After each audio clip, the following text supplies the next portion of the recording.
And gals, and welcome. So before we get started with anything, you gotta see my sweater. Look at my sweater. Yes, my sweater finally came in. I'm super excited. Check this out. Check it out with the chinchies on the back. Chinchies on the back. Chinchies on the back.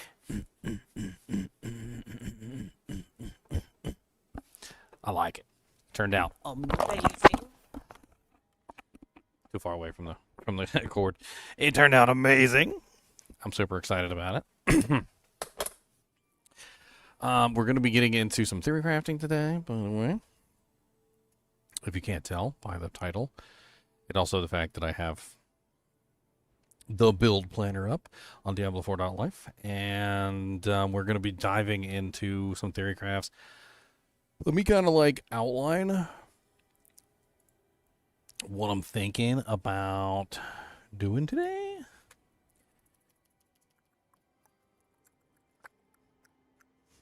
All right. So first off and foremost, I think that Spiritborn is on the top of the list for pretty much everybody. There's a lot of different builds that you can potentially do, and we can start out with some of the more basic ones. So, like, first off, let's do the basic build. So I'm going to finish up the basic build. It's going to be a quad basic with the Sepa Zontech unique item. That's the unique staff. There also could be a very interesting core slash basic setup with that other unique item. It's called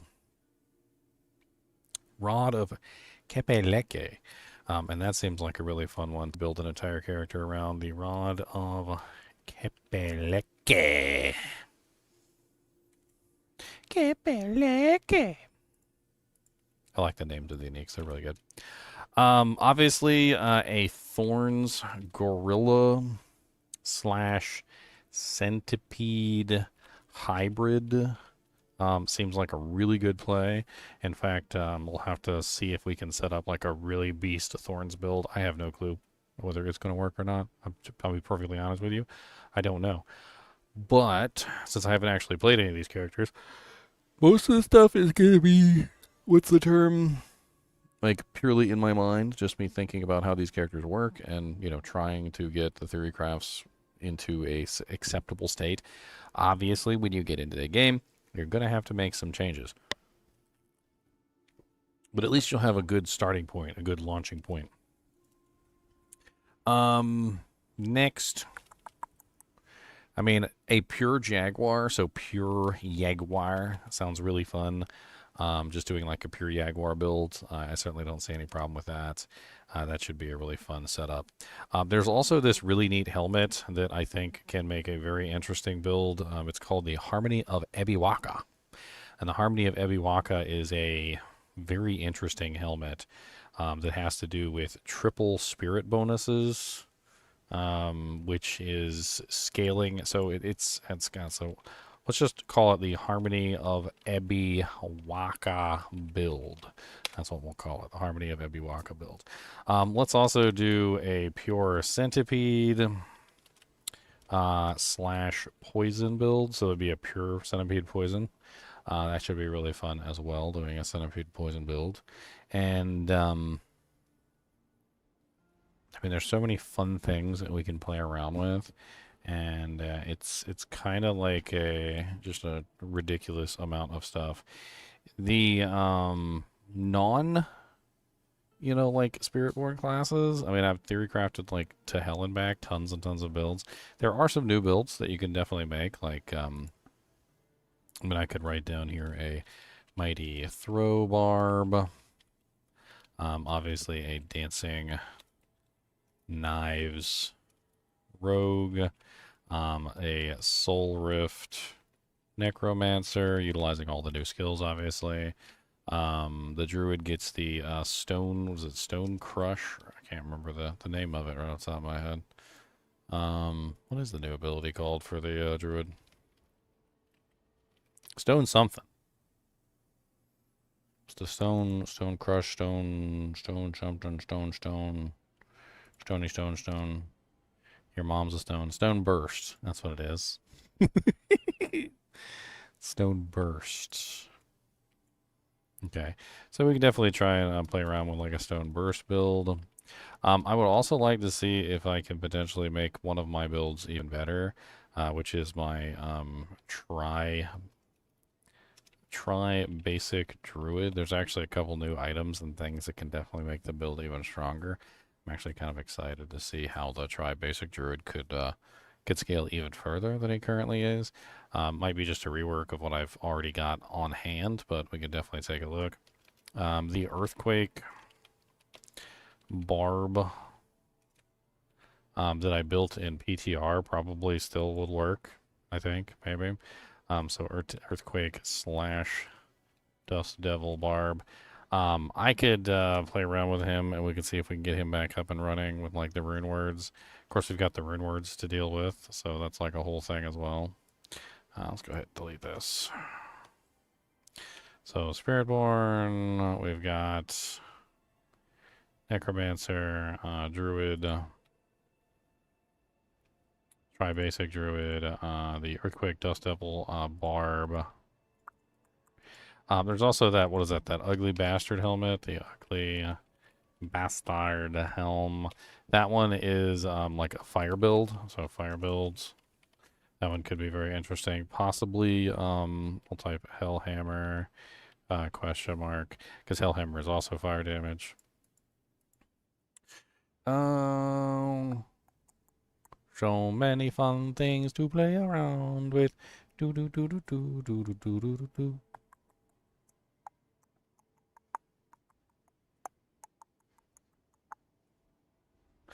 I think the first thing we're gonna do is we're just gonna like finish up my quad basic build for the Spiritborn. I think this is gonna be my starter, unless I come up with a better build. I'm really excited about this build. I really want to like refine this build and get it smoking hot. That's my general plan. So we're gonna play around with this Sepa Zontek. We're gonna see if we can get this thing theory crafted up to the point of ludicrous and ludicrousness. Yeah, somebody said my chinchilla sweat. Yeah, what's up, Nova?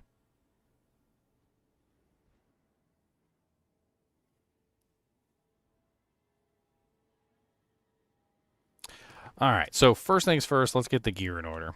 So Sepa's on Tech is going to be the main unique item. This is the one that's your basic skills deal 20-75% increased damage, always using their third attack, and every third cast unleashes triple strikes. So we've got all this crazy stuff in here, and Sepa's on Tech is going to be like the main item that we're building the character around. Ooh, look, he's got the runes in here. Yeah, he's got the runes in here. All right. Once we get Sepa's Zontak in place, I actually kind of already researched some of this stuff of what I wanted in specific places. And one of them is the aspect of combined strikes. This is an aspect that gives you a multiplier based on the number of basic skills that you've used recently. So that one's kind of neat. We're also going to be using Moonrise, of course, because why not? Oh no, can we not put Moonrise? What's going on? Unequip. Close. Oh, there we go. It was on the wrong thing. Moonrise. There we go. Aspect of Moonrise. And then we're probably also going to be using the aspect of adaptability. Maybe. Let's take a look really quickly at the rings that we have access to, the special unique rings. And let's see, like, if any of those could potentially fit our build. If not, then, we don't worry about it. But there's 6 unique rings for the Spiritborn. There's the Wound Drinker, which has to do with toxic skin, which isn't really like what we're looking for. We're not really looking for the toxic skin stuff. I don't think we're going to be building toxic skin at all, so that's probably a nope. Ring of the Writhing Moon is based around Pestilence Swarms, which is one of the poison abilities. So probably, again, not going to worry about that one. It's not really my favorite. Armored hide. This one's around armored hide. I don't really know if this one's going to be really all that great either. So I think these three are out. Peacemonger's ring is interesting. It says while you have at least 4 stacks of ferocity, you gain 7 vigor per second. Gaining ferocity also grants resolve. Now, I don't really think I'm going to have a problem with any of this, but I do like some of the passives on here, like perseverance, fueled, and +4 all stats to ferocity and resolve stacks. So basically, like with this, I think you get 4 more stacks with the way that ferocity and resolves work, which does seem pretty powerful. Um,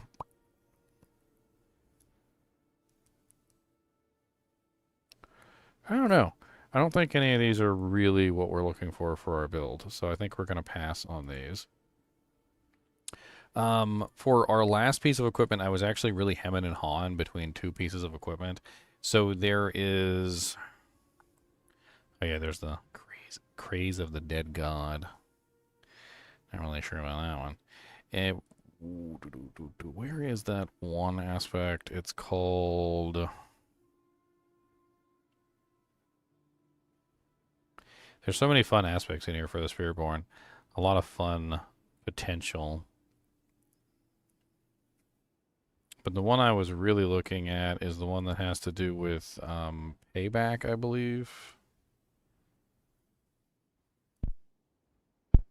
Yes. So whenever you cast the 3rd attack of your basic skills, you have a 30% chance to unleash a payback. And the reason why I'm thinking about this is because Seppa's on Tech basically makes it so that every single basic skill is going to be a 3rd attack, and also triple strikes. So I'm not entirely sure how this is going to interact with the aspect of simple reprisal, but it seems to me like it'll interact with it nicely.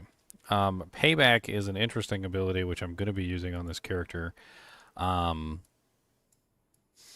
Right here. Payback smashes enemies in front of you, dealing 175% weapon damage. When attacked, you deal 35% reduced damage, or reduced paybacks. Sorry. When attacked, you have a 35% chance to reduce paybacks after cooldown.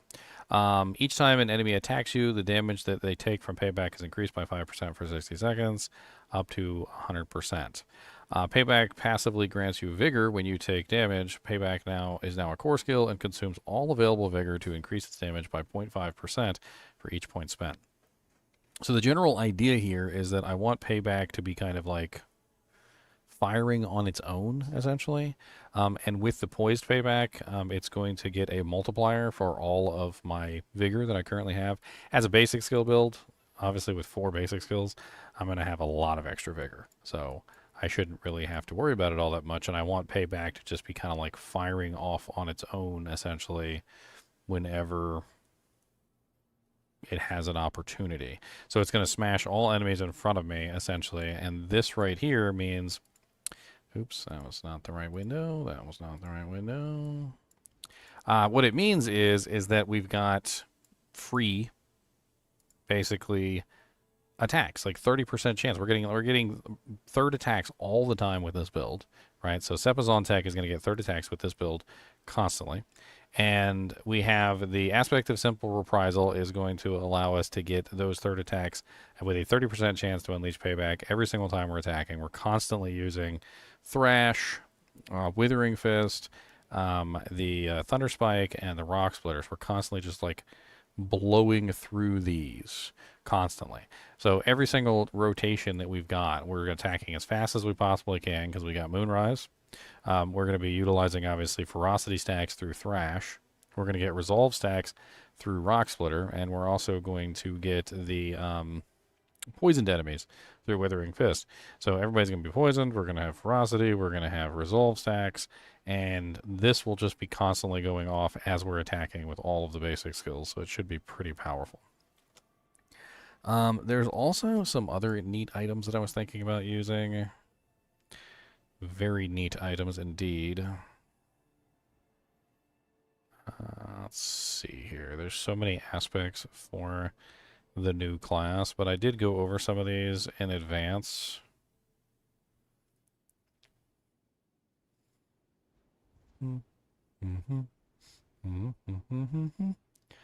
Aspect of endurance. Your resolve has a 6% chance to not be lost when you are hit For each stack of ferocity that you have. That sounds kind of powerful. There's so many good ones in here for this character. I was thinking about the block chance per resolve stack. That was definitely one that I was considering.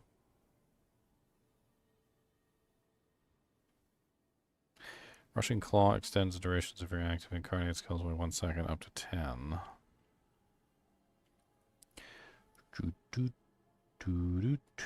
Inspective Might, Protector, Protecting Aspect. I'm trying to make sure I remember the ones that I've already know everything about. One thing I could do is I could build into dodge chance too, which would be kind of an interesting way to throw the build.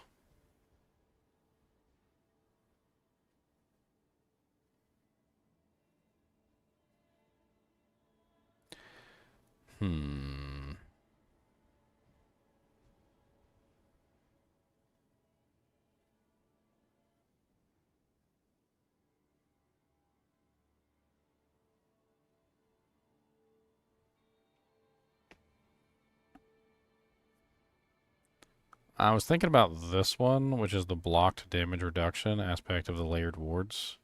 That one actually sounds really good for how I kind of wanted to set up the build.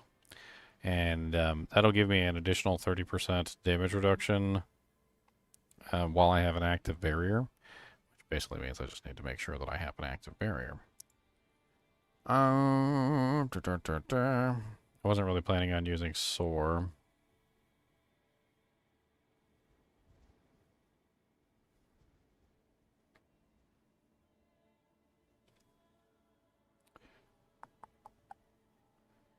I mean, Hectic could be interesting, but I really don't have that many cooldowns.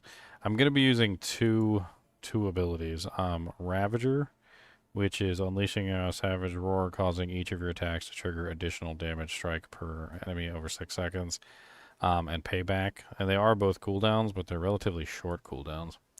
I was also thinking that instead of Aspect of Simple Reprisal, that I could go with another aspect that's an offensive aspect, and it has to do with Ravager.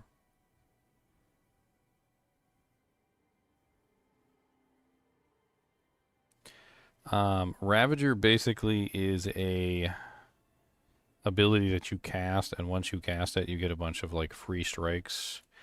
Here it is. So Ravager no longer has a duration, and instead drains 5 vigor every second until depleted.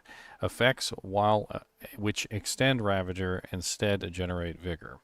So basically, like this right here would make it so that Ravager stays active like 100% of the time. I'm not entirely sure if that one is necessary, especially considering I only have like one cooldown, and I'm going to be popping it like whenever I get a chance. But it does seem like an interesting option considering that I have like infinite resource, essentially. And, you know, 4 basic skills, I'm definitely going to have like an infinite resource pool that I won't have to worry about a lot of this stuff.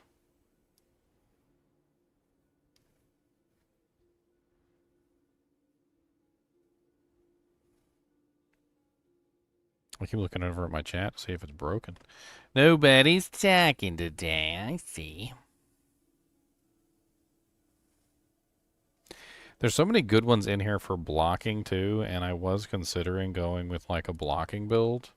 So if we go over to the skill tree, this one right here, which is Enhanced Rock Splitter, I'm going to be using this on a regular basis. It has Rock Splitter increases your block chance by 15% for 5 seconds. And then on top of that, we also have this one here, which is gain 10% block chance after standing still for 0.5 seconds, and you gain 9% block damage reduction on your next move. So it's really easy, it seems like, to set up block chance. And on top of that, we also get from the Sepazon tech itself a 45% chance to block, which is pretty sweet, right? So in total, if we take our 45% chance to block, and I'm not sure if it's an inverse multiplicative, but it could be inverse multiplicative. We're looking at something like, I don't know, like 45% plus 15% plus an additional, what is that?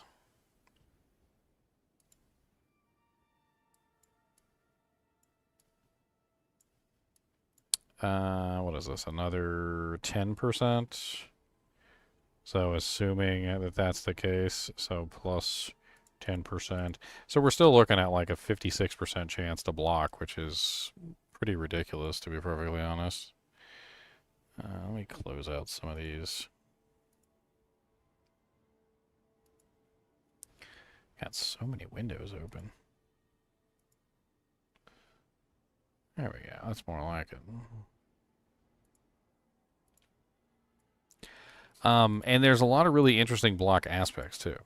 So, and that's the really cool thing is if you go through here and you take a look at the block aspects, there's reactive armor, which is 10% block chance, and blocking an attack from a close enemy has a 70% chance to free cast concussive stomp. Aspect of the layered ward, which is the one that I have on, which is your block damage reduction is increased by 30% while you have an active barrier. Then there's also the aspect of interdiction, which is you gain 15% block chance per resolve stack, which actually might be stronger than aspect of layered wards now that I think about it. Actually, no, they're kind of like completely different than each other, aren't they? Because the block damage reduction is increasing the amount that's being blocked, whereas the aspect of interdiction is increasing your block chance. Now, you can have up to 4 resolve stacks, which is 15, 30, 45, 60, a 60% block chance bonus, which is certainly a lot of additional block chance.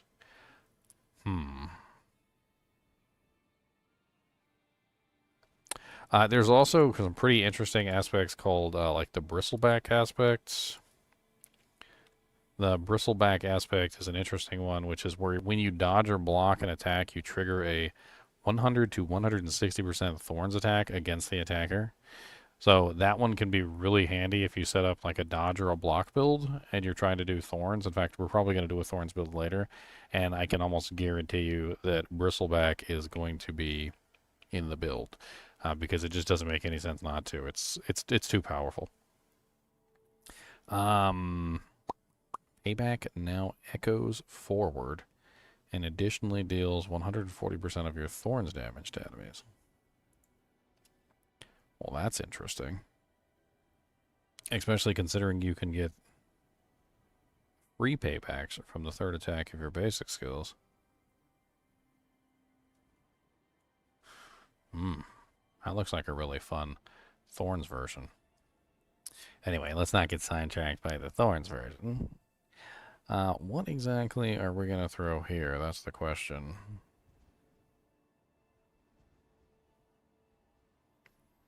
Aspect of soil power. Casting centipede skill in the mystic circle. Scourge continuously affects enemies around you. Sorecast vortex. This was the one that gives you the 10% block chance and the free concussive stomps. We're not really using concussive stomp, but it certainly wouldn't be terrible to have an additional 10% block chance. Maximum ferocity. Okay, so this one's probably what we're going to want is the maximum ferocity because it's going to increase our attack speed pretty ridiculously and also allow us to store up more ferocity as we're playing. So the ferocity system is essentially this stack of ferocity that is gained when you're using Jaguar skills. It increases your attack speed essentially every single time you get a stack, and as long as you can maintain the stacks, you can get a pretty large amount of increased attack speed. I believe 4 stacks is, I think it's 5, 10, 15, 20. I think it's like 20% increased attack speed. So if you can get more stacks, then that's an additional 20 or 25% increased attack speed, depending. So duelist aspect, which is maximum ferocity, is increased by 5. That sounds like a really powerful one for this build, because that's going to give us 5, 10, 15, 20, 25% ferocity, I believe. Could always double check. God, I got so many windows here.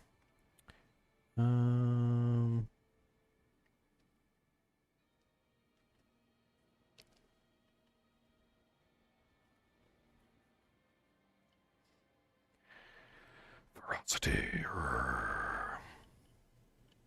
I got so many screenshots and so many Just like little tidbits of information, like all over my Discord channel. Like some sort of hoarder. Or like the aliens guy.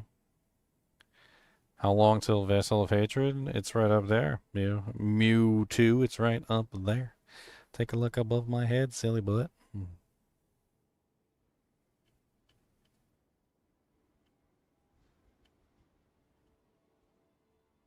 Why do I not have just a simple tooltip on ferocity? That's all I'm looking for, is the simple tooltip on ferocity itself.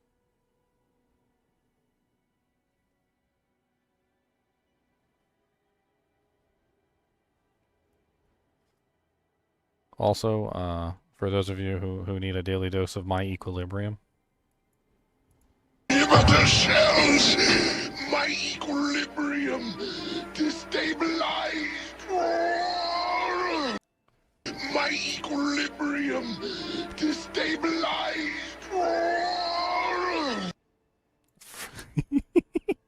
That clip lives rent-free in my head forever, by the way, guys. So I just want to make sure that it lives rent-free in you guys' heads, too. That's right. That's right.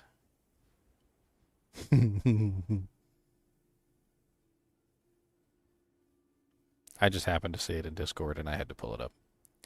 I just had to, okay? I had to. That's the storm feathers. That's not what I'm looking for. They did change the Jaguar skill. I wonder if Proner has the Jaguar skill updated to the new version of the Jaguar skill. I don't think he does have it updated to the new version. Oh no. So the new version is every 15th time you deal direct damage to an enemy with the Jaguar skill, unleash an additional strike, dealing 15% of the damage you have dealt to them in the last 0.5 seconds. All Jaguar skills are now Jaguar skills. So that's the old version, and the new version, that was one of the things they did in the campfire chat was they showed us the new version of the Jaguar skill. That's the new version of the Jaguar skill. The new version. Subtle hint to Proner to update the new version.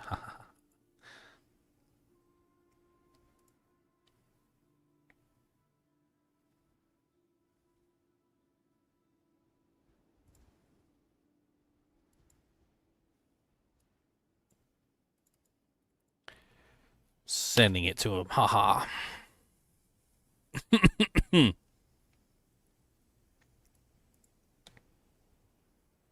What's up, Stefano? What's up, Mewtwo? What's up, Proner? Welcome. What's up, Jasmine? Alright, for the helmets... I'm not really sure what I want to do with the helmet slot.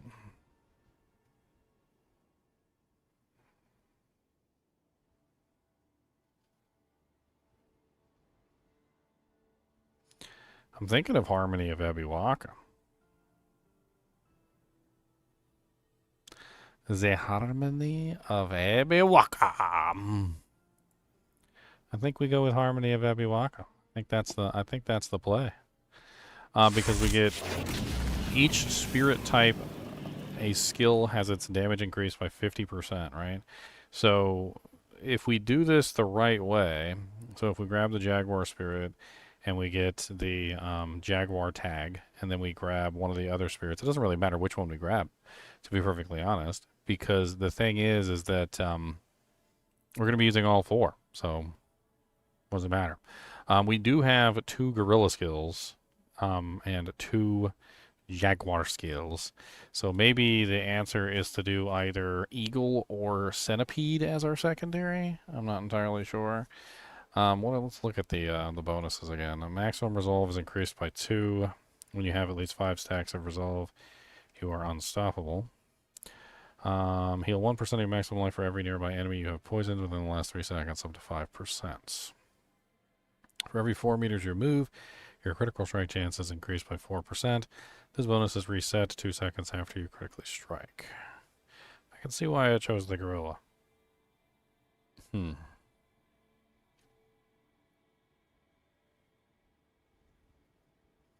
Hmm. Okay. Let's take a look at some of the other aspects that we might want to put in this character, and then let's go from there. So we are using the aspect of layered wards. So maybe we end up using something like temerity for the barriers. It might not necessarily be terrible. Hey, blood farts with this 44 rating party. Hell yeah, blood farts. I mean, I'm not normally excited when I have blood farts, if I'm being perfectly honest. You know, normally when those happen, I'm not very excited. But today, we're excited about the blood farts. Um, Hello, guys and gals. I'm Ginger Gaming Mentor. I've been streaming for like 4 years. I think I'm up to almost like 37,000 subs on YouTube. Most of my subscribers are on YouTube. But I also dual stream to Twitch and like Twitter and a whole bunch of other stuff. So glad to have you guys in. If you want to subscribe to my YouTube channel as well, there's my YouTube channel for you guys. I do have a lot of videos, all like 3,000 plus videos on both Diablo 2 and Diablo 4. We definitely want some rune words with this build. Hmm. I'm trying to think, like, you know what? Let's go to the rune word calculator. There's a rune word builder on here, and let's actually like build some rune words and see what kind of rune words we might want to like pull together with this. So first off, it's the rune of which ritual. So this is actually what we're trying to achieve, right? Or no, not the ritual. We want the invocation.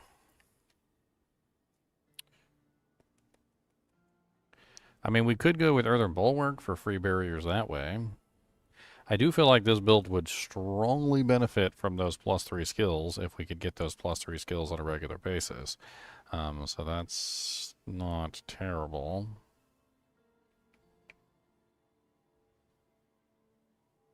Having Decrepify might not be bad either.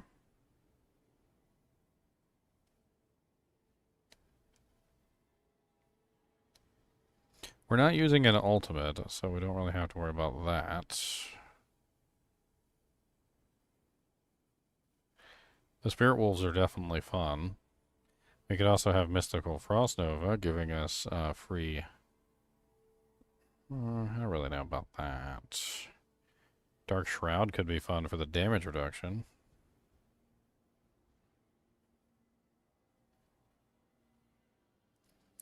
I think maybe Warcry might be pretty useful for this build, so maybe we go with Warcry. We're going to have tons of resource. We also can spend our resource relatively easily at any point that we want to. So that's also a thing.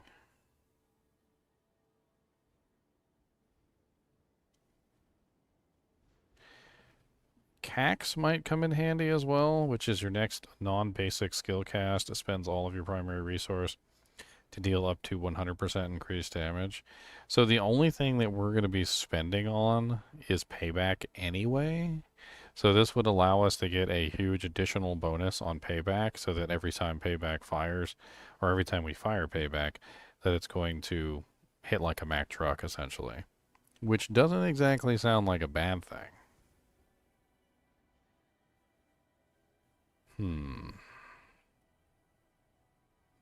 It could go really well with the build. I'd also kind of like Decrepify too. Having a constant casting of Decrepify certainly wouldn't be terrible.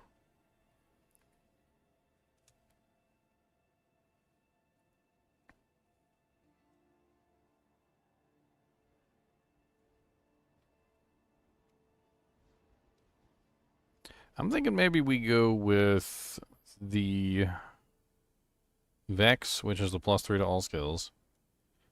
Because we're doing 4 different basic skills, so it's going to be pretty powerful us to have +3 to all skills. And then we could maybe go with something like Warcry. I mean, Warcry does give some pretty interesting bonuses. It does cost 500 to activate, though, which is kind of a pain in the butt. Vex also, I think they upped the requirement on Vex as well. Or did they down the requirement and increase the amount? I can't remember. There's a bunch of changes to the rune words in the patch notes. And they're simple changes like increasing the duration or reducing the cost or increasing the cost, and so forth and so on. So it's like, it's going to be up to a new tale of when Akarat came to Nahatu.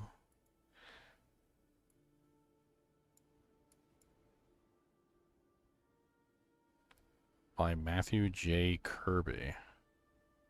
It's an audiobook. Oh, okay. That really wasn't what I was looking for, but that's neat. So in here, there's a bunch of patch notes for the rune changes. Okay, so the duration on the Vex rune went from 5 to 7, so they upped it. Well, that's nice. Okay. Meteors, stun grenades, earthquakes. And just like it absorb some of the changes that they made to the runes.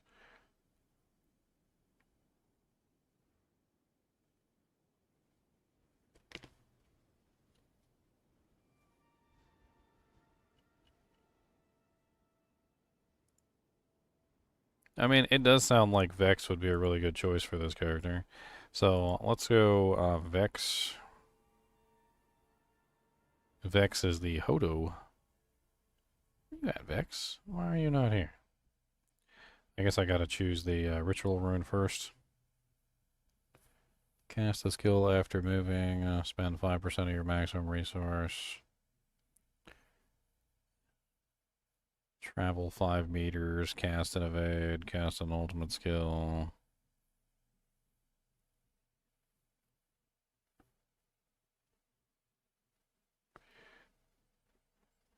We really don't have enough cooldowns to get Yule. We're going to be spamming too many different abilities to use Seer, so that's not really going to be very effective for us.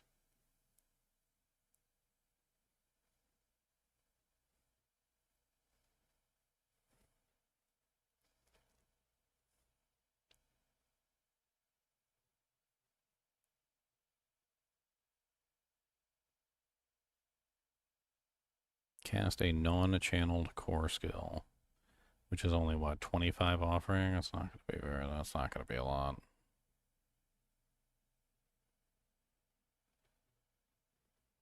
I'm thinking the best way to do this is probably going to be to get the casting of another class's skill along with Vex. That's probably the best way that we're going to be able to do it.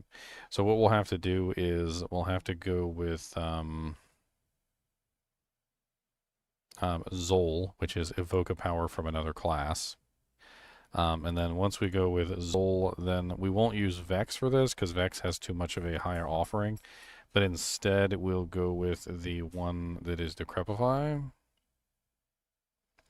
Fine, I don't know all the runes by heart like I used to in Diablo 2, but eventually I'll remember them all. Speaking of Diablo 2, the runes that share the same graphic as the ones in Diablo 2 are going to have the same graphic as the ones in Diablo 2 now, which was a really good change. So like the Jaw rune is actually going to look like a Jaw rune. A Jaw rune. It's right.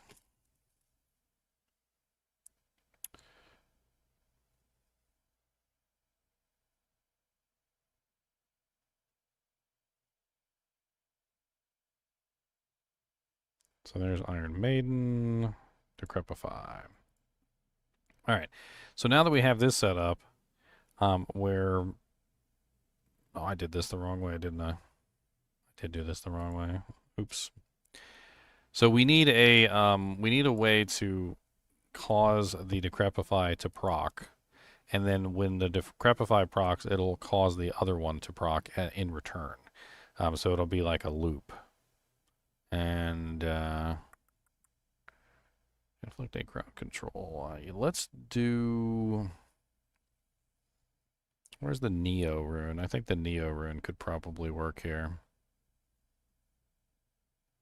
but the Neo rune is only when you don't take damage. Actually, didn't they change it? They updated it with the in the patch notes. Neo got updated to deal damage and take none for 5 seconds. Time needed to not get hit reduced from 5 to 2. Offering gain reduced from 300 to 200. So 2 seconds is a heck of a lot easier to maintain than 5. That doesn't sound too terrible.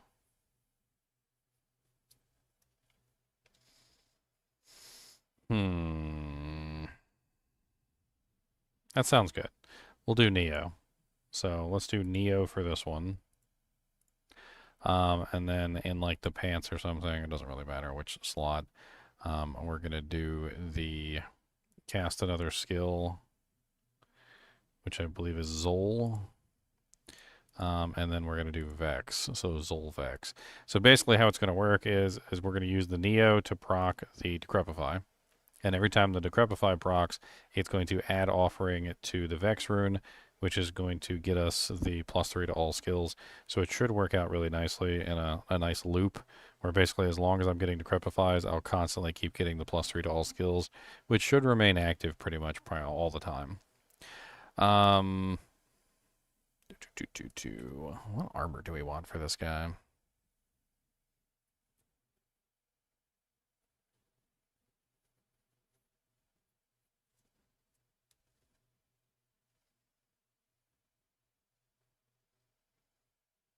I mean, a dead obvious option would be something like Tyrael's, just for the massive damage reduction, which, you know, it's not exactly like a terrible choice. And for the most part, we're not going to put gems in our weapons. We probably are going to end up with resistance gems, so let's just throw diamonds in here for the time being to indicate that we're going to probably be using this for resistances over anything else. If not resistances, armor, depending on what we're doing. And then these are most likely just going to be dex gems because they removed the maximum life. They don't do that anymore. So it's most likely just going to be emeralds. Ever since they changed all the gems around.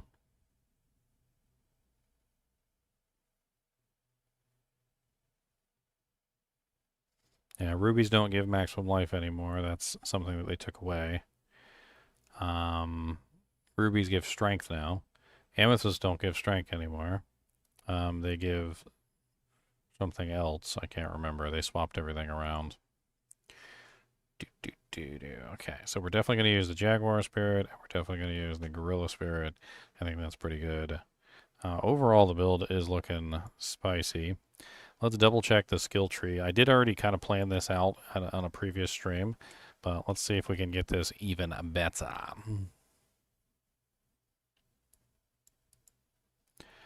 All right, so first off, we grabbed Withering Fist. We're also grabbing the you gain 1 vigor per second for every nearby enemy that's poisoned, up to 10. And then we're also getting the Withering Fist. Third attack spreads its poisoning to 3 nearby unaffected enemies. Hitting a vulnerable enemy will also spread affected to all hit. The other one is enemies poisoned with Withering Fist deal 20% less damage, which both of these could be interesting. But the thing is that this one is going to make sure everything is poisoned around us, and this one is not. Although this one does get us 20% less damage incoming. So it might be something that we think about and we swap around. Maybe we go with the accelerated Withering Fist instead. The Thrash ability is a dive at an enemy and slash into it, dealing 25% damage. Your third attack unleashes a rapid series of slashes around your target, dealing 38% damage.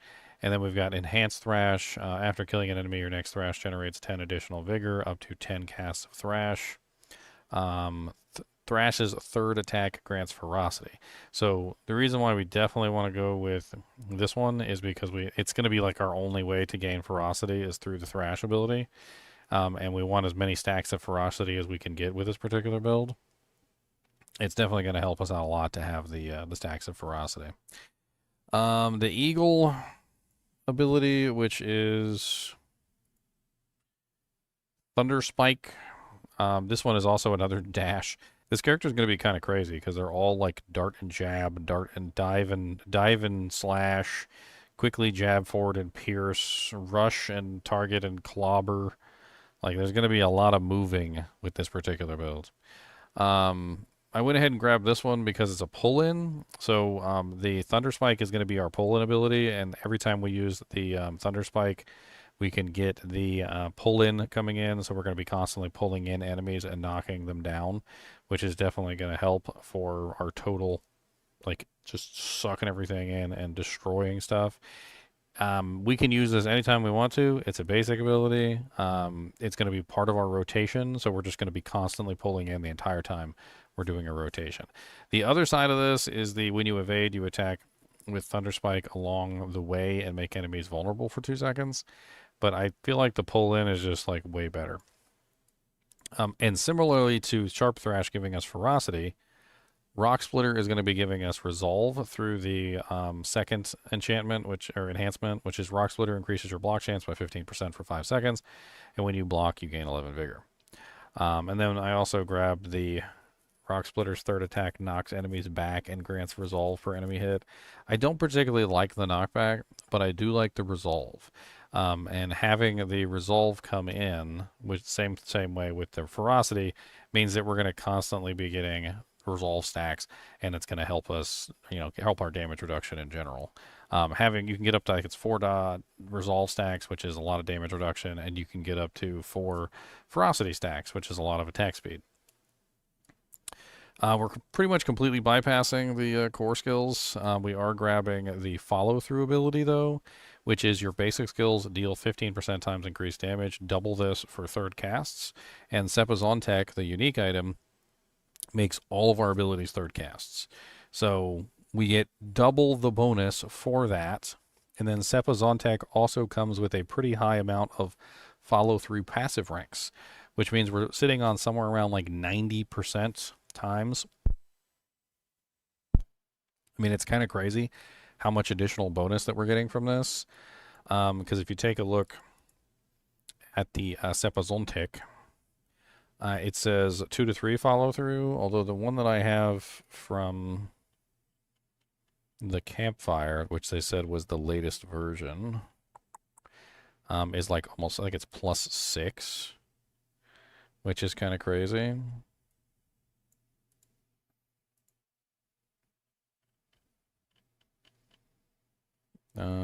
Here it is. So this is the picture that they showed us in the campfire, which is +6 to follow through on Spiritborn. +6, that's the greater affix, of course, but it can go higher than that if you masterwork it and get the bonus on there. So you're looking at like bare minimum, we're looking at like 6, 7, 8, 9, which is rank 9 in follow through, and then you take the multiplier. You can just multiply it out if you want to. It's not that easy. It's not that hard.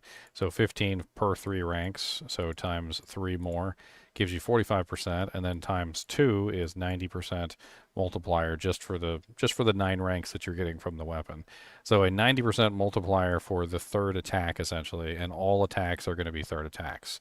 So this should work out really nicely.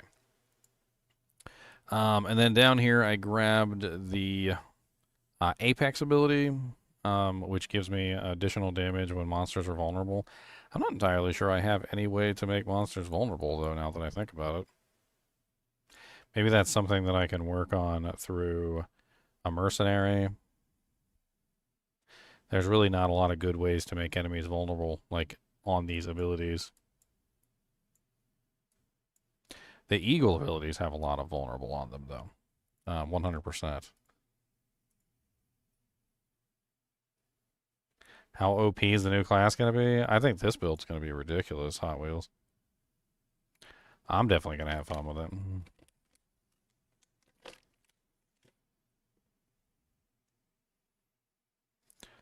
I mean, the itemization has always kind of been like D2, in my opinion. Let's see here. So potent, hitting enemies with Jaguar skills increases the damage they take from you. Up to a 30% time, so that one's going to be good with it for us. Jaguar skills times 3% increased critical strike damage per stack of ferocity. So we're going to get critical strike damage bonus for our ferocity stacks. And we got a lot of ferocity stacks. I'm also grabbing this one here, which increases our block chance and our block damage reduction, which is going to be useful for us.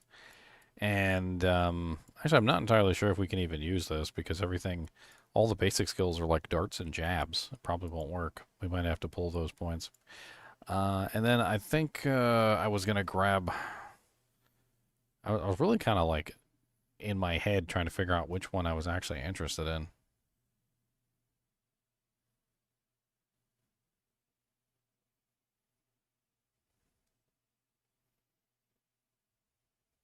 Oh, nice, Drew, come through. I'm glad the infinite gold trick is working out for you. I'm thinking about adaptive stances. I think adaptive stances is my best way to go. Definitely. And that still leaves us with an additional 10 skill points that we still have yet to spend. So we also have payback. We're utilizing payback with the multiplier for the core skill or the max damage, the max resource, sorry.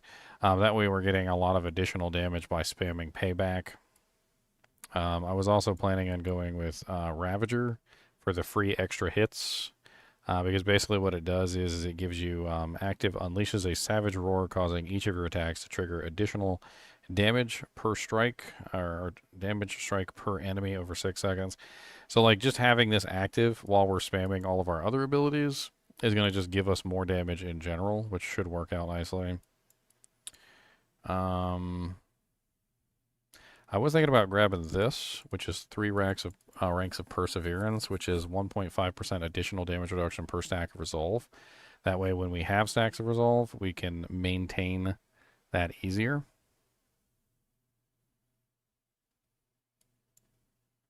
I don't particularly care for life on kill.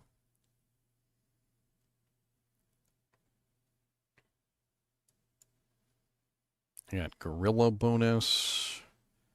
Gorilla skills deal 15% increased damage to knock down enemies, and their first hits have 5% chance to execute bosses. Your Eagle skill damage is increased by 9% movement speed bonus. Casting an Eagle skill grants you increased movement speed for 4 seconds. That one could be fun with this particular build, just to get us some extra movement speed.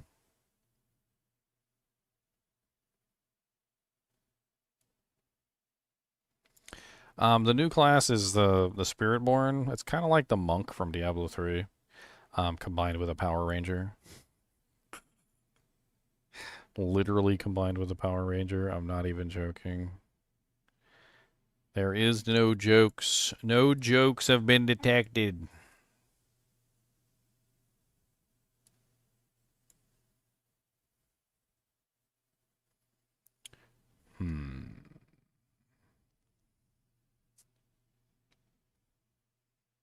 You deal 12% increased damage while you are unhindered or unstoppable. I'm pretty sure that since I'm running the gorilla, right? As long as I have maximum stacks, yes. As long as you have 5 stacks of resolve, you are unstoppable. So that means I'm going to be unstoppable all the time. So that doesn't sound terrible.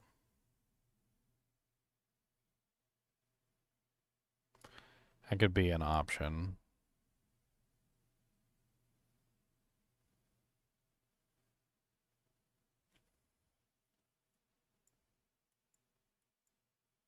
I could also grab vulnerable damage, deal less damage to you, but I don't think I have a reliable way to generate vulnerable, which is unfortunate.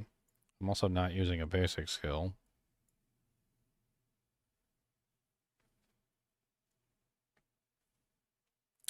Let's grab 3 in anti-venom, just so we can make ourselves essentially immune to poison. That doesn't exactly sound like a terrible idea. And then we can also grab like 2 in unrestrained.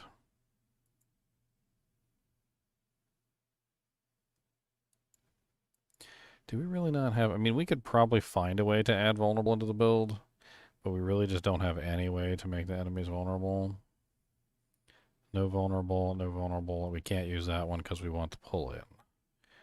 It doesn't make the enemies vulnerable. No vulnerable, no vulnerable, no vulnerable,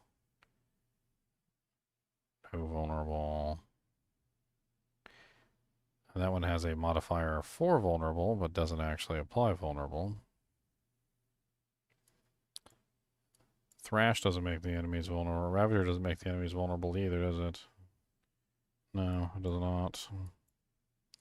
And neither does Payback. I mean, honestly, unless we can figure out a way for to make our character vulnerable or have a vulnerable access, we might as well just ignore that.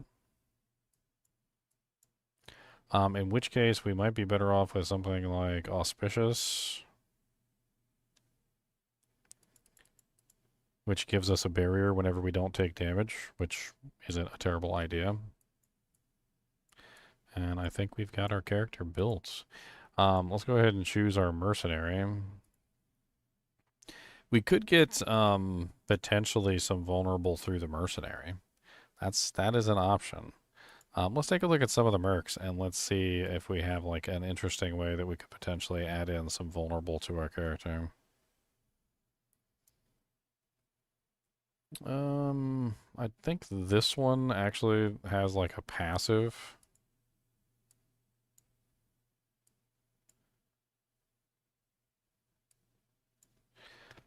Oh yeah, that's something I was going to talk to Proner about. Is the passive effect from the mercenary. So they talked about this during the campfire chat, Proner, that there's a passive effect on the mercenaries, and the passive effect on the mercenaries is something that you just simply choose. So here's an example. This is the Varanya, the Berserker Crone. This is her passive effect, just for simply choosing her. This is the passive effect for the shield mercenary.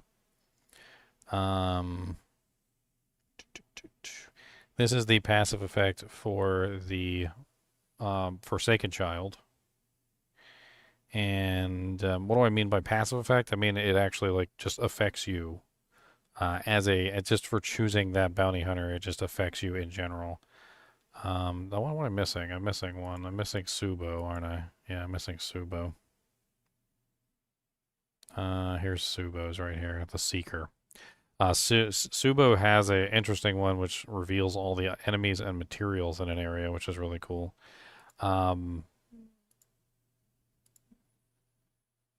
This one gives you movement speed bonuses. This one is a really interesting one where the shield bearer actually comes and protects you and actually makes you unstoppable for 0.5 seconds. It's actually really neat. So all of these are passive effects that you get for choosing the mercenary for each character.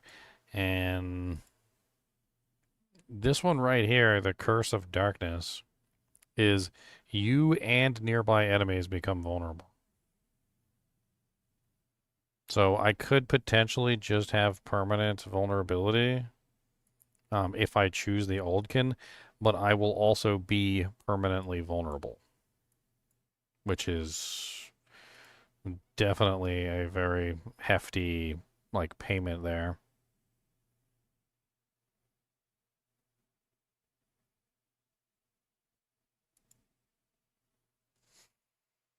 Hmm.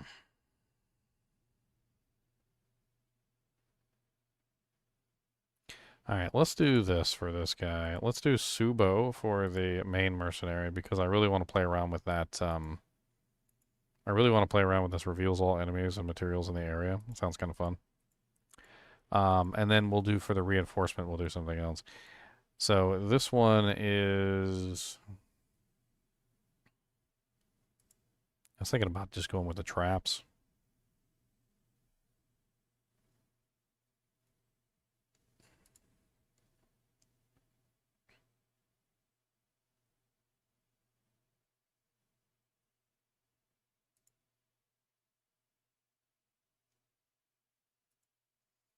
And then we do like the well, there it is right there. Look, loaded munitions.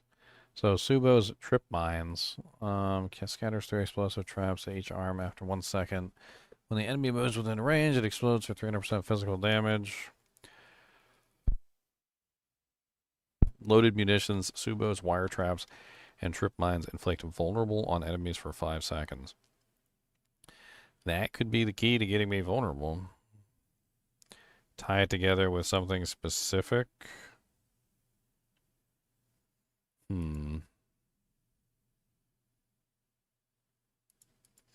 So what if we go with Varanya instead?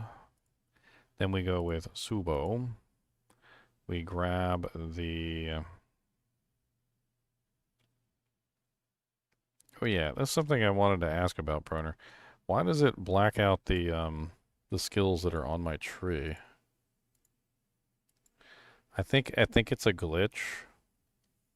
Is that when you go to choose the reinforcement skill, it won't let you choose any of your reinforcement or the skills that you currently have on your bar. So if I go over here to the summary and I take one of these skills off, like for instance, if I take Thrash off, and I just assign something else like Crushing Hand there, and then I go back over to the Mercenary, it'll let me put Thrash there. But if Thrash is assigned to this panel, it will not. And I can get around it by unassigning it and then reassigning it and then coming back over here and doing that, but it seems rather silly. And then I could put Wire Trap down so that he's using the Wire Trap all the time when I'm using Thrash. So that could be an interesting way to go with this.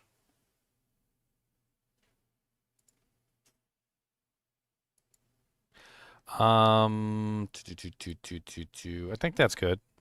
Because then we're getting the vulnerable coming from the wire trap, and then we've got Varanya. So Varanya is going to be where we make some changes. Let me go ahead and like respec this because I was actually thinking about like a build for Varanya, and I was thinking about going with the. I mean, we could go with the vulnerable there too. And then we go with Varanya's attack speed, and then the bloodthirst increases faster. I think that's a good combo. Then we go over to the skill tree, and so now that we've solved the vulnerable problem, we could drop this, and we could go back into the vulnerable tree, which is just fine. I think that's actually a better way of doing it.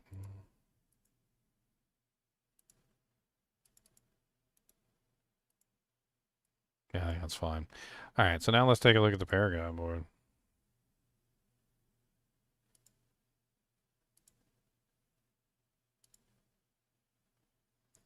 Boop. Be for my first time building a Paragon board for this class. Let's see how this works out. So we've got what? Same pretty much kind of like damage on one side, life on the other, armor. Okay. Since this class is I was actually just thinking about this. Since this class is a dex-based class, it's probably going to have issues with armor. So let's go over to the armor side. Just because. They both give maximum life, so it's not like we're missing too much there. And let's worry about the glyphs here later. Let's just build what we can. Bitter Medicine. When you heal for 100% of your maximum life, you deal damage to close enemies. This bonus is increased by your healing received. Convergence. You deal bonus damage equal to times 20% of your 2 highest bonuses to damage types combined, up to 30%. When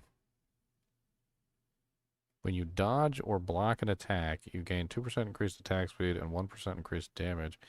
We definitely want that. Infighter. That's a 100%. Revealing lucky hit chance, 30% chance to knock down vulnerable enemies. You deal 30% increased damage to crowd-controlled enemies. Sapping. When you cast 3 gorilla, jaguar, eagle, or centipede skills with the same spirit in a row, restore 15% of your vigor and deal 30% increased damage for 5 seconds. That'll probably work well. Spiny Skin. When you use a cooldown, you gain 20% thorns. Vicious Shield. You do 1% times increased damage for each 3% of your maximum life you have as barrier. Okay. So I think Infighter is most definitely our first pick. That sounds absolutely amazing for the way that we are building this character. So let's go ahead and snag this. Another small note of change, Proner, is that they updated like all the resistance stuff in the patch notes to change into maximum resistance. There's like a let me see if I can find it real quick. Of course.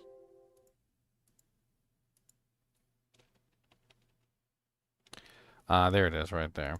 So these are the general Paragon board updates that they made. And the general Paragon board updates changed a lot of individual categories to other individual categories. And one of the things that they did is they changed like individual resistance nodes are now like 3% resistance or maximum resistance instead of resistance nodes. They changed potion healing into max life. Life per second was increased by 2 times. Armor node increased by 50%. Like it's all here in the thing. There's definitely a lot of individual changes on the Paragon board that they highlighted in the patch notes.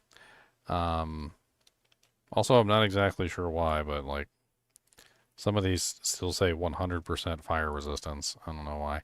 But I'm assuming that this is going to be a 3% max res node now, which actually could be really interesting to take that because 3% maximum resistance is very nice. It's very nice indeed. Um, Mosquito dodge chance. I'm assuming that's like 10% dodge chance, not 100% dodge chance.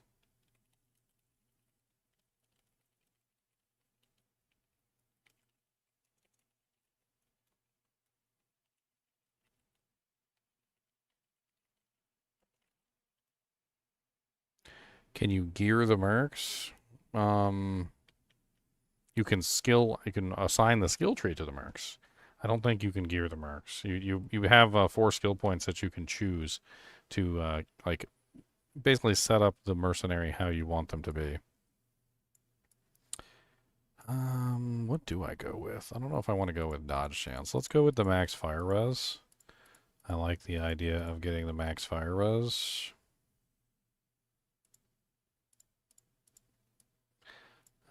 We also have bonus to gorilla damage. We got block chance.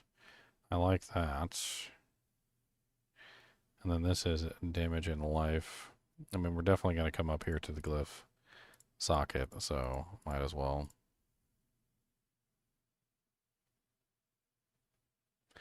I figure if anything, we probably go closer. I did not mean to do that.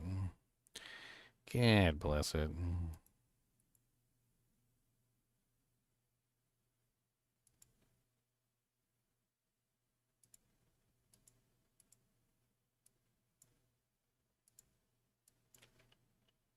Like Mr. Fumble Thumbs over here.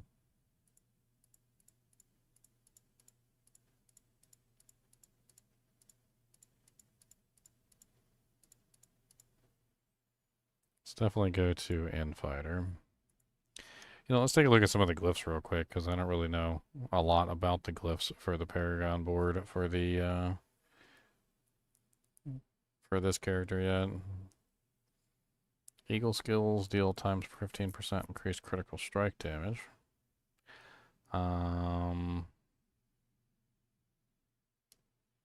Critical strikes increase the damage an enemy takes by you. We definitely want something like that. Spirits. Revenge is that Thorns one. Physical damage to non-elites. This is one I was looking at before. Dealing damage with your Gorilla, Jaguar, Eagle, or Centipede skills increases all damage dealt by 4% times for 10 seconds, stacking once per spirit. I think that's probably like the best one that we're going to be able to get in terms of... What is Incarnate skills? I don't even know what that is.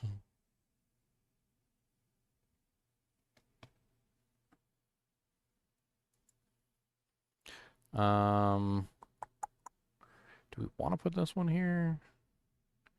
We got armor nodes, we got damage nodes, we got More armor nodes.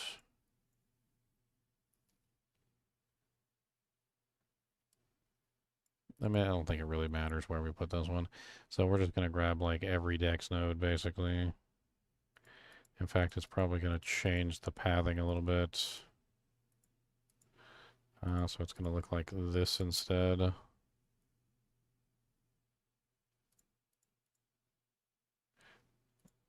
And we're probably going to grab like every dex node here for the most part.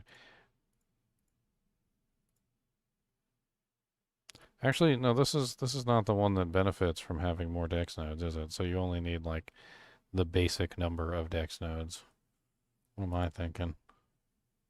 If that's the case, then we're probably grabbing all the magic nodes because this one does enhance the magic nodes. So we're just going to go ahead and snatch all these. Make sure that we've got at least 40 decks. And then we move on. Let's get some music pumping too. I totally forgot about that.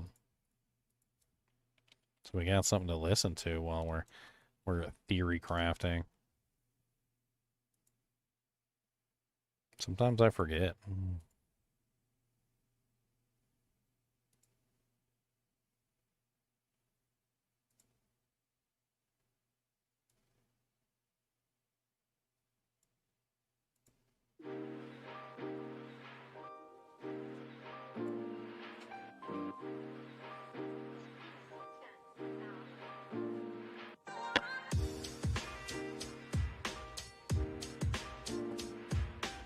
All right.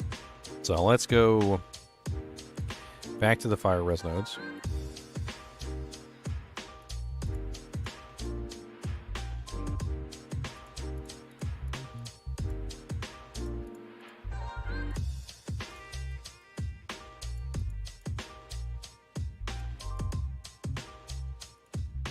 Make sure we grab those block chance nodes. I want all those.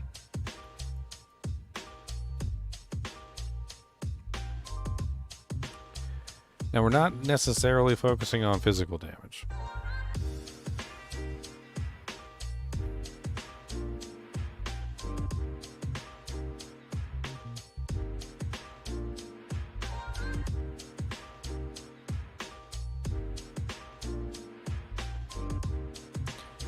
I think we might want to go with exploit just so that we have another way to make enemies vulnerable. That way we've got at least a couple different methods of making enemies vulnerable. This also is damage to vulnerable enemies. So let's just grab some strength here. Might as well grab these max life nodes as well while we're at it. And we can use this to get to the next board.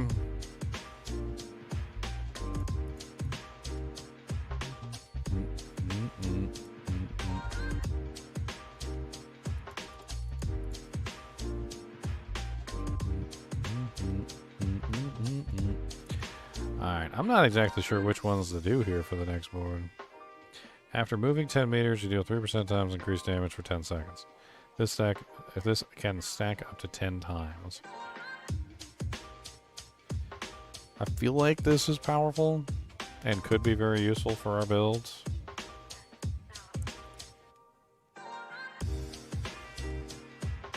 I also feel like sapping is probably going to be very powerful as well. We'll just have to make sure that we use our abilities 3 times before we move on to the next attack. Because it's when you cast 3 gorilla, jaguar, eagle, or centipede skills with the same spirit in a row, restore 15% of your vigor and deal 30% times increased damage for 5 seconds. So all we'd have to do is just go ferocity, ferocity, ferocity. Like, I'm sorry, or jaguar, jaguar, jaguar, eagle, eagle, eagle, gorilla, gorilla, gorilla, centipede, centipede, centipede. So instead of just simply going like, you know, in a row, like through them, cycling, you know, like jaguar, gorilla, centipede, eagle, jaguar, gorilla, centipede, eagle, we would just have to use 3 skills in a row. It's not like it would be that easy, or that hard to obtain. And we only have to do that once every 5 seconds. So that definitely seems like it would be viable for the way that we have the build currently set up. So let's go ahead and get these in here. I think we're just going to go ahead and grab that critical strike damage because that's nice.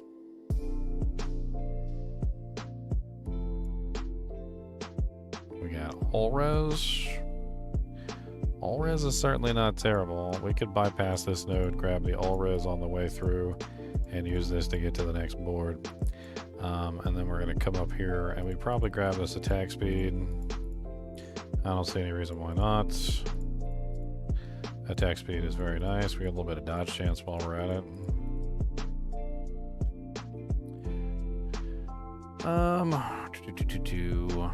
Jagged plume, innate.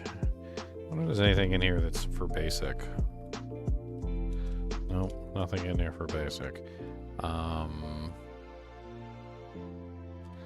Ferocity. No ferocity. We do have resolve though. So we've got the one that gives us 2% increased damage for each stack of resolve that we currently have active, which could be pretty interesting. Let's go with colossal.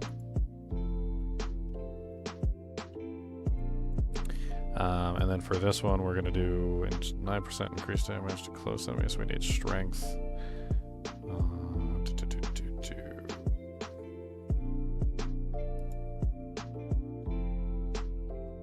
Get some more bonus armor while we're at it. Might as well.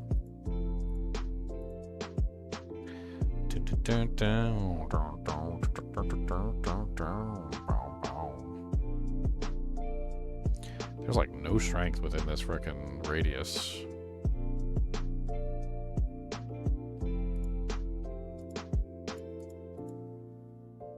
Alright, there we go. So that's active. That still only gives us, what, 2 boards? So we still need 2 more boards. Let's go ahead and use this one right here to get to the next board.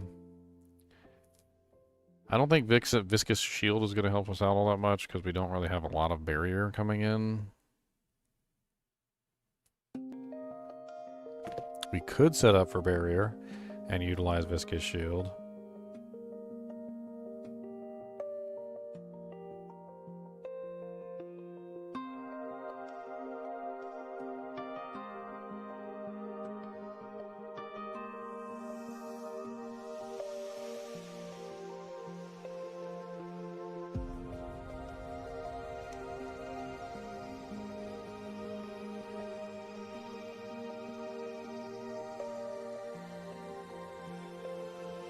I feel like this one could be powerful. Convergence. Like, I really feel like this one, but I don't really know how it works in terms of, you know, like its overall multiplier. Drive also seems like it could be very powerful as well, considering that a lot of those basic skills are movement abilities, although I'm not exactly sure about that. I think we go with revealing and convergence, looking at these. So revealing is the one that has the lucky hit up to a 30% chance to knock down enemies, vulnerable enemies, and you deal 30% increased damage to crowd-controlled enemies. That should be fine. There's definitely a lot of ways that we could add crowd controls into the build, so I'm not like super worried about that.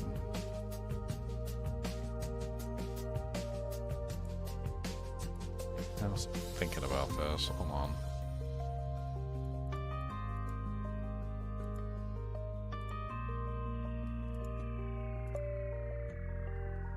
I was also really thinking about this Viscous Shield. 1% increased damage for each 3% you have in barrier. So, I mean, what is that? That's pretty simple math, right? So, like 100% divided by 3 gives you 33.33%.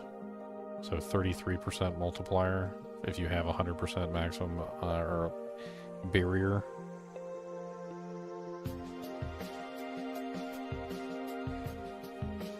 I mean, it seems like a really easy thing to take advantage of. And yeah, I think that's the way we go. So we'll go with revealing, just like we were doing before.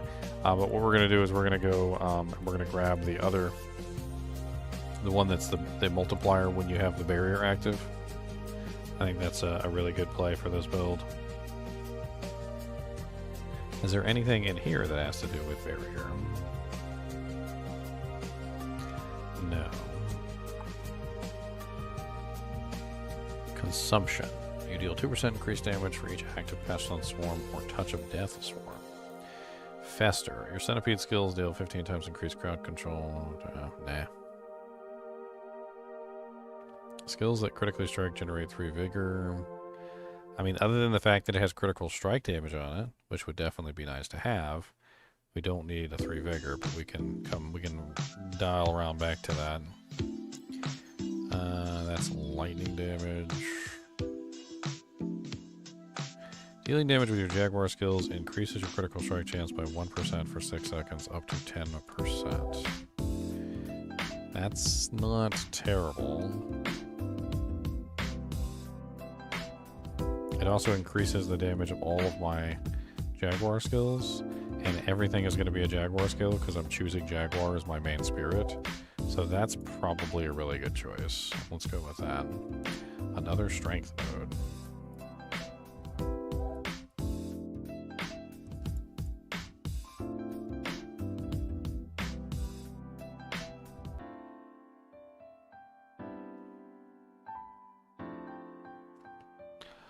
Alright, so we need at least 25 strength here. We also get critical strike damage from this as well, so that's actually really good.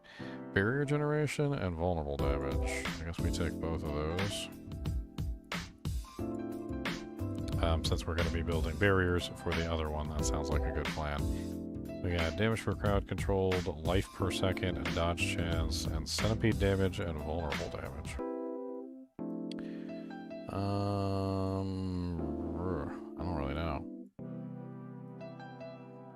I guess we can go up here and we can grab the life per second and the dodge chance. It certainly isn't terrible.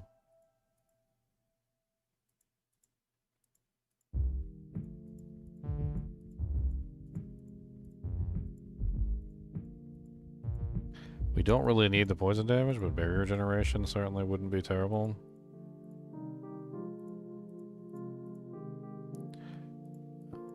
And then the last one is going to be Viscous Shield.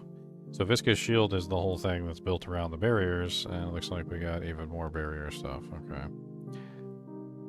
What do we got in here? Vulnerable damage, damage reduction while moving, barrier generation and critical strike damage. Alright. So we're going to go up here, we're going to grab this.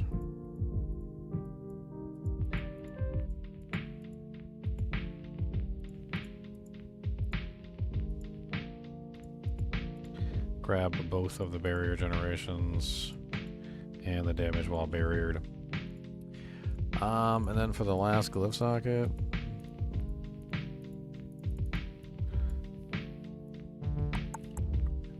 well, let's we've done a lot, so let's update the build. I'm gonna refresh because it seems to be bugging out on me a little bit.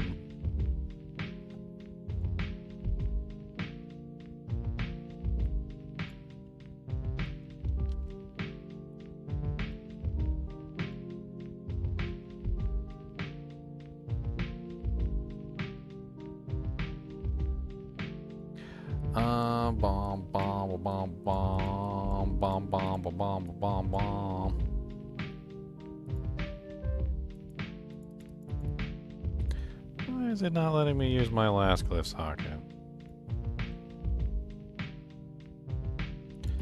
I hate it when it does that. Stupid poopy face. Poopy doopy face. Even if I do allow illegal moves, it doesn't let me grab it. Why don't you let me grab it? Oh, there we go. Now it let me grab it, but I still can't do anything with it. Rude.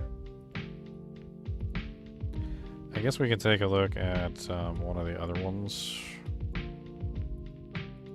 No, it's not going to let me do anything with any of them. Sometimes it gets stuck like this. I hate when that happens. Poopity doopity doopity.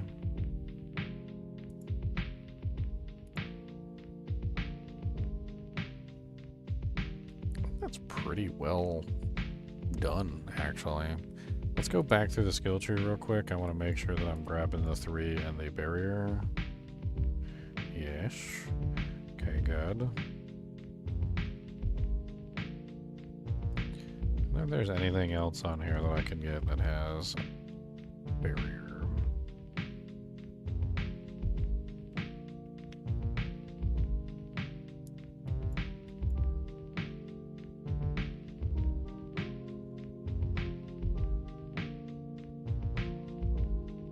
Interesting.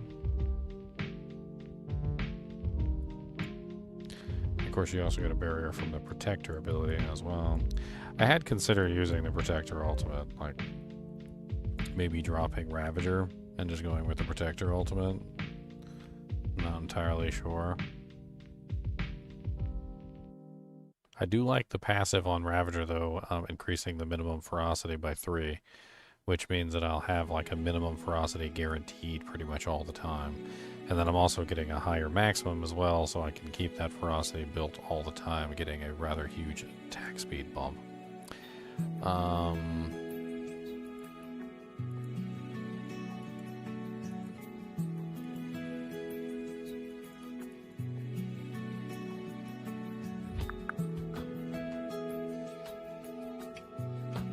If I try like deleting and re-adding the board, maybe that'll fix it.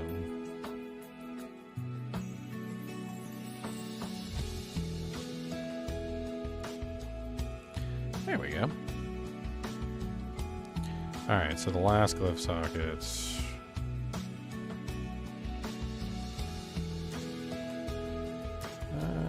Critical strikes increase the damage takes on me by 3% times. I do like this one. We may end up grabbing Spirit. I think that's a good one.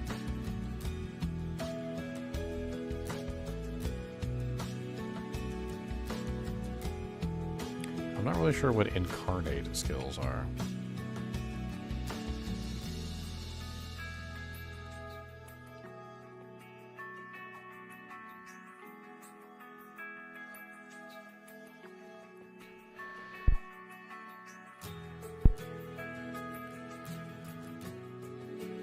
Spiritborn also have a new skill tag called Incarnate. With it equipped, the Spiritborn gains a passive bonus from the Spirit Guardian animal associated with the skill. When you activate the skill, you gain the Guardian's full strength. What?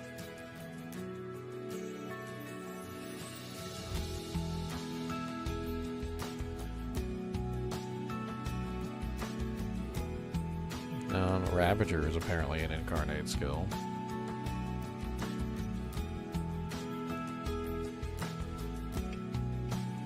Okay, so I could potentially get it through Ravager.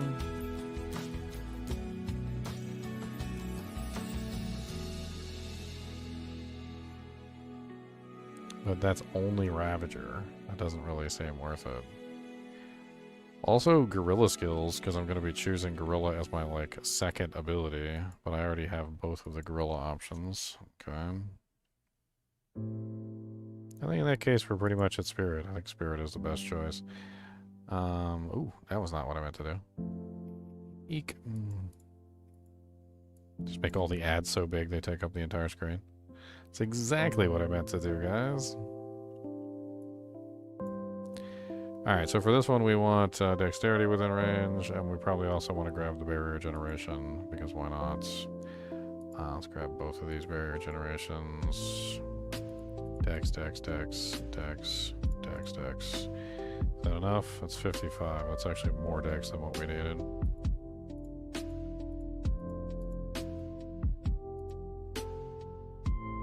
Alright, and that's, I mean, with the exception of, like, the extra points, which I don't have, I'm not going to build, like, to 300, because it's going to take a little while to get to 300, but that's 255. 300 is the new cap, by the way, if you guys are unaware. So that's a pretty solid build. Let's go ahead and update this build. I could put in some notes on here. Why not? Let's put in some notes. Using Sepazon Tech, all basic skills obtain third cast using combined strikes alternate between basics every 3 attacks. With the Helm of Ebiwaka. I believe that's what it's called, right? The Helm of Ebiwaka. Harmony of Ebiwaka, I'm sorry. Harmony of Ebiwaka.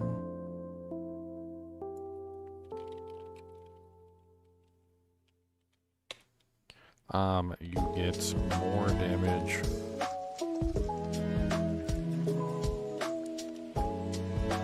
for using, what's the term? Abilities with 3 tags. So 3 tag abilities become primary. The 3 tag abilities should be, I can't remember off the top of my head actually which ones are the 3 tag abilities. So I'm going to be Jaguar Gorilla, which means that the 3 tag abilities are going to be Withering Fist and the Eagle. These are going to be the 2 3 tag abilities, because once you get Jaguar Spirit, Withering Fist becomes a Jaguar skill. Once you get the Gorilla Spirit, using the Harmony of Ebiwaka, you're also going to tag Withering Fist as a Gorilla skill. So now Withering Fist is a Gorilla, Jaguar, and a Centipede skill, which means you're going to get a really nice 50% bonus for each skill type that it has. So it's going to get 50-50-50, which is a 150% bonus whenever you're using Withering Fist, which should work really nicely. You're still going to get a pretty decent amount of bonus for Thrash. You'll get 100% for Thrash, 100% for Gorilla, and you'll get 150% for Thunder Spike. So it should still work out pretty nicely with the way that the build is running. I think that's pretty much it for this one. Let's work on, in fact, let's check this one off the list, because we've got a big old list of builds that we want to play around with. So it's like a little chick. Core / basic build with the Rod of Kepeleke. That actually looks really interesting. But I was also thinking about maybe going with the Thorns Gorilla Hybrid build. That could be really fun. Let's try building the Thorns build. I feel like the Thorns builds are going to be really popular this season. And yeah. I'm going to put this link in chat for you guys if you guys want to copy this build or, you know, modify it to your own standards. I'm pretty sure this is going to be my starter build because it looks really, really fun.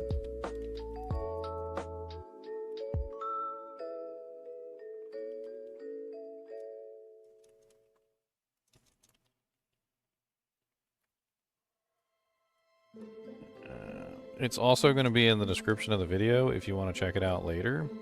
So for those of you on YouTube, if you look in the description of the video, you should see the Quad Basic Spirit Porn link in there for you. So you guys can just like pull it up that way. And with that, let's move on to the next build. So builds, build planner.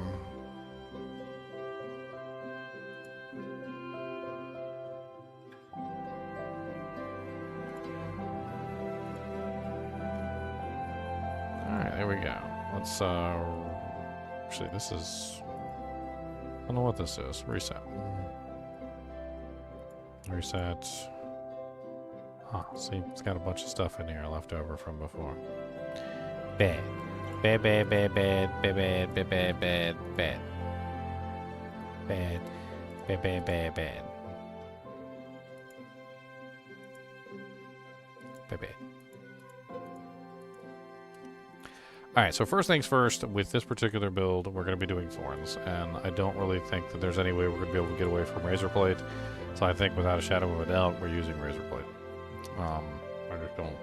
I don't see a means of getting away from Razorblade. There's also some really ridiculous Thorns items that we can potentially be using, and I've been playing around with a lot of these uniques and like kind of going over them, and I honestly think that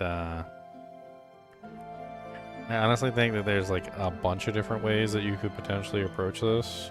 So we're just gonna go with the method that I think I can maintain. So let me go ahead and pull up all these unique items real quick. We're gonna pull them up on the background. And we're gonna take a look at some of these. So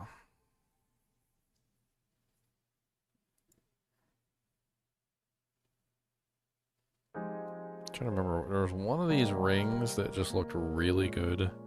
Just really, really, really, really good for a Thorns build.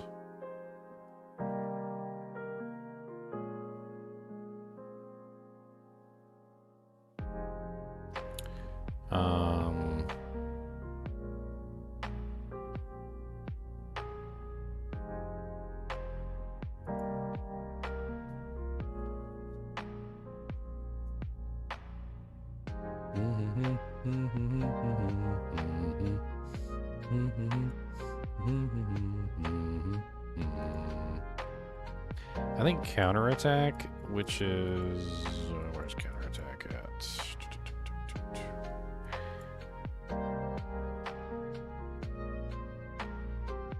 All right, it's not counterattack. I think it's payback. Payback has a each time an enemy attacks you, the damage that they take from payback is increased. No, it's not payback. Is it armored hide? Overturning armored hide grants you maximum resolve and increases your thorns by X duration. When you evade through enemies, armored hide active, you deal 100% of your thorns damage to them and deal 5% of your maximum life per hit. That's one of them.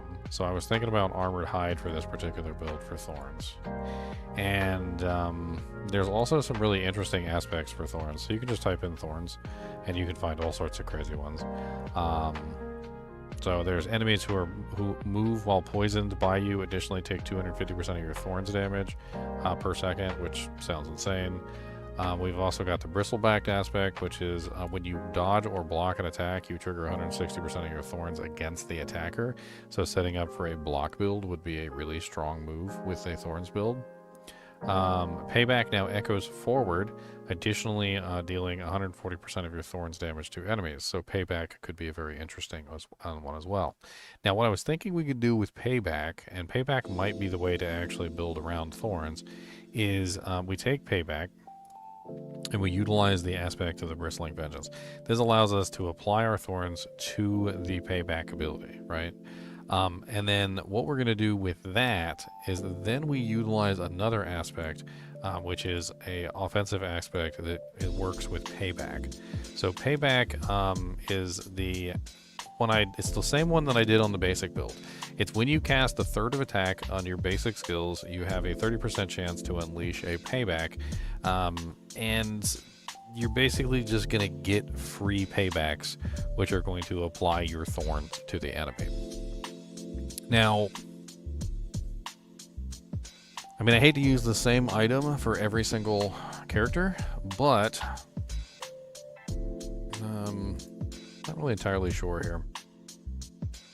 I wonder if the 30% chance would go up if you put it on a two-hander, because then it would be 60%.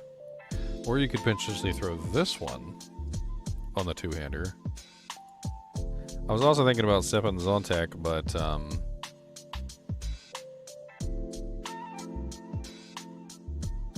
because it does make the basic skills always third cast, and then that would mean that we'd have a much higher percent chance to cause the free paybacks to happen on a regular basis, which doesn't exactly sound like a terrible idea.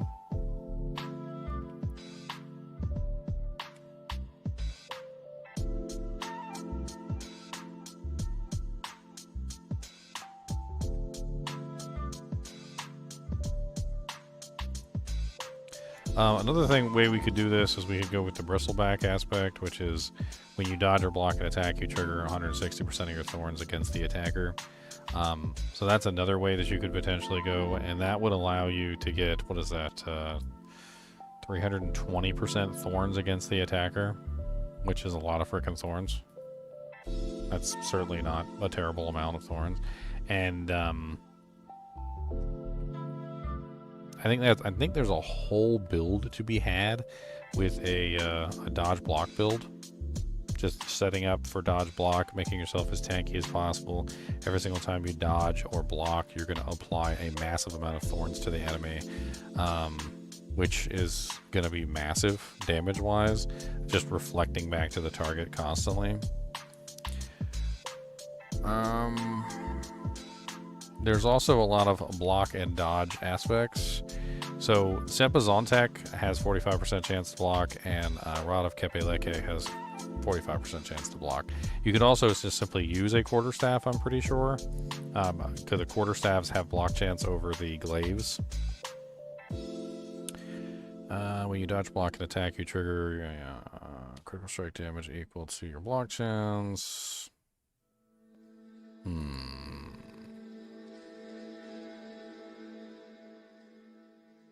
We're just kind of limited on aspects, and I'm trying to think like how I want this set up so that I'm taking advantage the most that I possibly can. One of the problems with the bristleback aspect, and this is something I was thinking about. So this is the same problem that I've heard from a lot of people. I've also had the same problem, and it echoes, you know, like to eternity, is that not every monster in the game hits you. Not every monster in the game triggers a dodge. Not every monster in the game triggers a block. And this has to do with the fact that some attacks are just unblockable, some attacks are just undodgeable, some bosses are just pains in the butt who mainly just use AoE attacks, and you can't reflect things back to them. So the moral of the story here is that if we go with the bristleback aspect, we're just falling into the same old trap of a Thorns build that's relying on the monster to hit you, and if the monster doesn't hit you, then you get no damage output, right? Whereas I feel like if we go the other way, which is the Vengeance payback aspects, so the aspect of Vengeance and the aspect of Simple Reprisal, I feel like these two together could be stronger potentially than the bristleback aspect if we did it properly. So we'd probably have to throw the aspect of Bristling Vengeance onto the main hand. That would be what I would think. So we're probably going to have to take the Bristling Vengeance, throw this here. That gives us the 280% thorns every single time payback it goes off. So whenever we get a payback, we get 280% thorns just forward on basically all the enemies in front of us, right? Then we also utilize that same aspect for payback, so that as we're attacking with our main attack, we're getting that ability to apply our thorns to the target, right? So every third attack, payback has a 30% chance to just simply unleash naturally, right? So we don't even have to use it. We want to use it, but we don't have to use it. I thought there was one in here that had to do with payback too.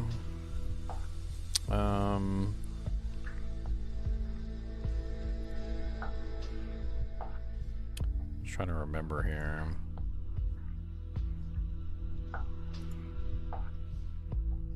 guess not.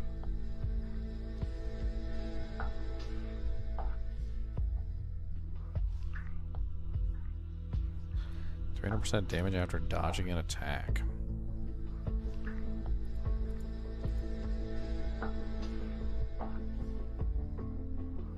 This one seems interesting because I think we're probably going to be running Toxic Skin. I don't see any reason why we wouldn't run Toxic Skin. I think it's going to be absolutely amazing for this particular build. And speaking of which, let's just go take a look into the tree real quick. So I'm pretty sure we end up going with Rock Splitter, and we most likely go with this one here, which is Accelerated Rock Splitter. Rock Splitter increases your thorns by X for 5 seconds, and your third attack deals 100% of your thorns damage to enemies. So in this particular case, and this is really cool, because the way this works is we are going to get a 30% chance every third attack to deal payback, which is going to dish out a 280% thorns to the enemy. Every third attack from Rock Splitter is also going to apply 100% of our thorns to the enemy additionally, which means that we're going to be getting every third attack is going to be, what, 380% thorns directly to the enemy through the the Rock Splitter ability. I don't even think we really need to put points into the Rock Splitter ability itself, because we're not really relying on the damage of the Rock Splitter ability. We're relying on the thorns being applied through the Rock Splitter ability, which is more apt to what we're trying to achieve. And then from here, we can definitely grab some interesting stuff like I don't think we need basic skill damage because we're not building basic skill damage, so that's not really useful to us. Trying to think like what other options we could throw in here. We could use Rampant Crushing Hand just so that we can get the stacks of resolve, but it doesn't generate resolve, does it? No, it doesn't.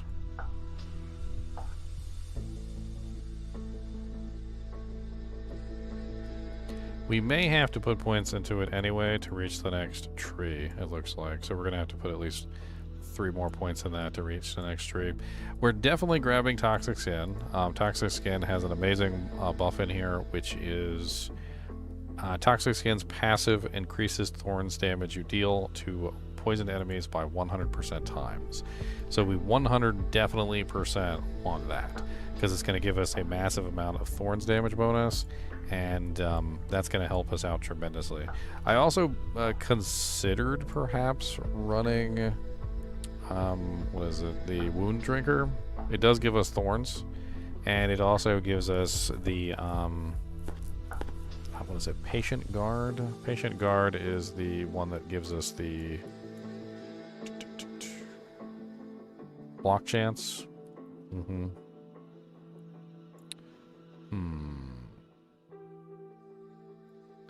I'm not really sure why we would have to run this, though. Because I feel like you have to put points into replenishing Toxic Skin to get access to this, right? So you've got to put a point here, you've got to put a point here, and you've got to put a point here. If the cooldown reduces from this, we could stack it, but it doesn't look like the cooldown reduces. So I don't even really think there's any reason to put more than 1 point into Toxic Skin here with the way that this build works. Oh, thank you for the sub, Genovia Bellio. We probably most likely want Apex and a Diminishment, both of those.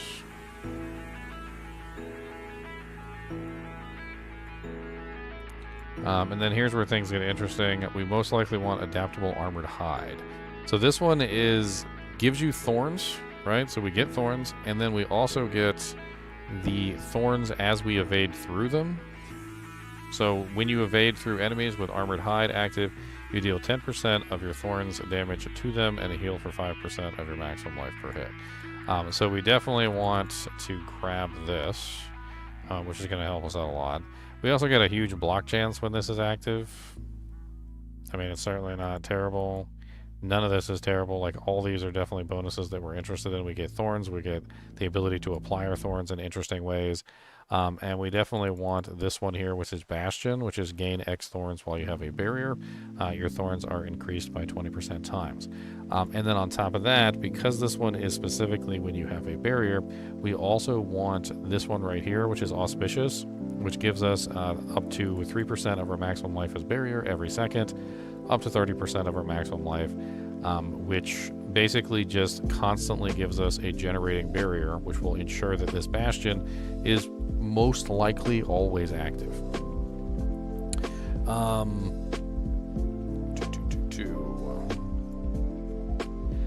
And then we're into Payback. So Payback is where we're going to get the Thorns damage applied through Payback, which is going to give us a lot of additional damage. And we might as well use Poised Payback as well, so that it consumes all of our Vigor and does additional damage. And then we can like 5 rank this, so we can get as much damage as we can out of Payback. That way, Payback is actually hitting really hard, in addition to the Thorns damage that it's also going to be dishing out, which should give us an additional way of dishing out damage. And we're going to want to spam Payback too, so if it does affect the cooldown, which I don't know if it does, putting 5 points in it to get the cooldown reduction certainly wouldn't be terrible either. And the whole thing with payback is that when attacked, you have a 35% chance to reduce payback's active cooldown. So it essentially makes it so that you can reduce the cooldown by getting beat on, which is exactly what you're doing with thorns anyway.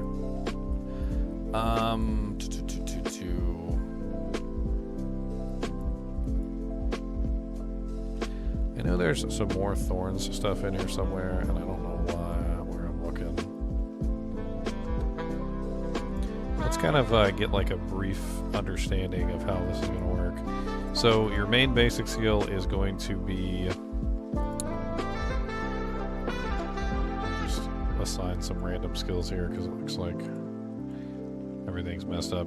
So our main skill is going to be Rock Splitter, and probably our sub skill is going to be Payback that we're going to use whenever we have an opening to use it.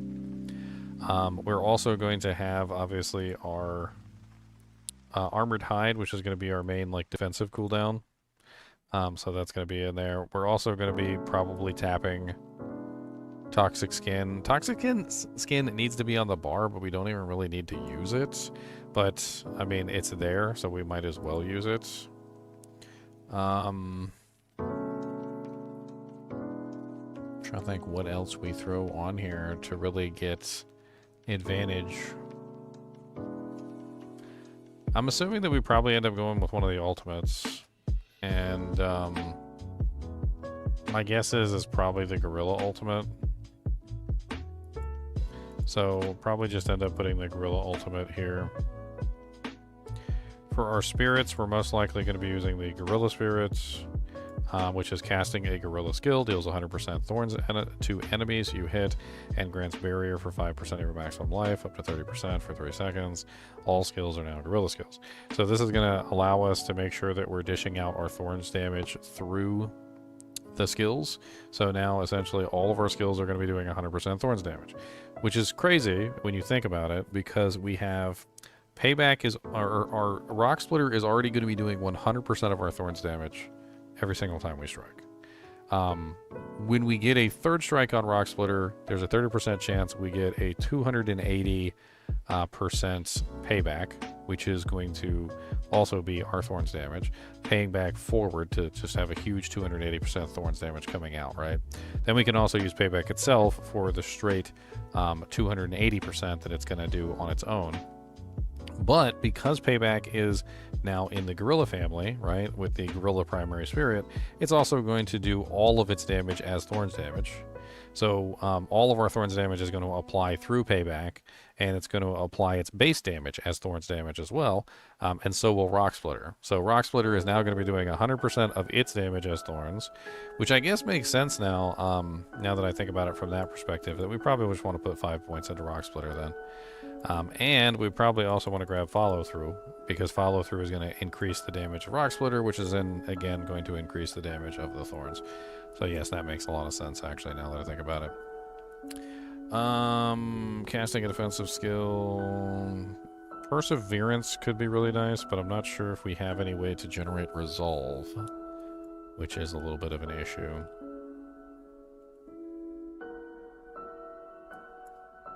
Let's do a quick, like, thorns on the tree, just to see, like, where the thorns are. So, yeah, we've got that. We're bringing that.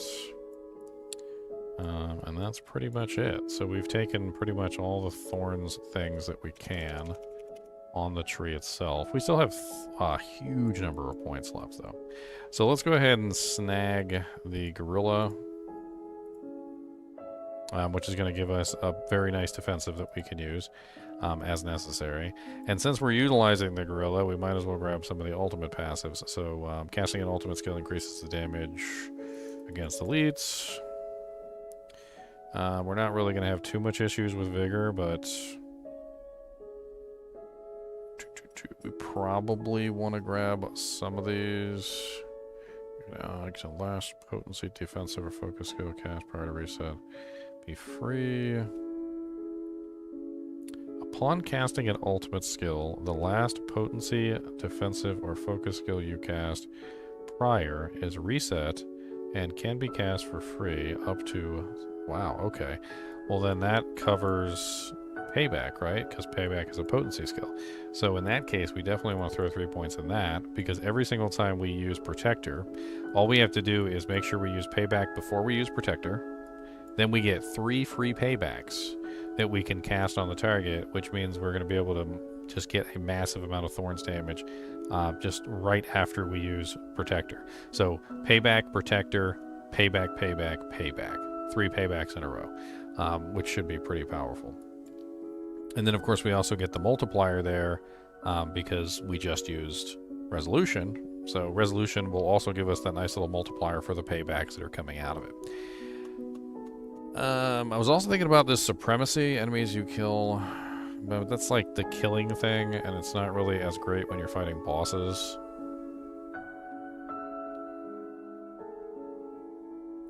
We could also grab at least this one to make ourselves unstoppable. I don't see any reason why not. 222. I think we have... Isn't there one that specifically has thorns, or am I wrong? Critical strikes poisoning them. Poisoning instantly surrounding enemies, removing the poison effect from primary target. Damage increased by 30% in critical strike bonus. 45% damage to vulnerable enemies. That one's more like the eagle.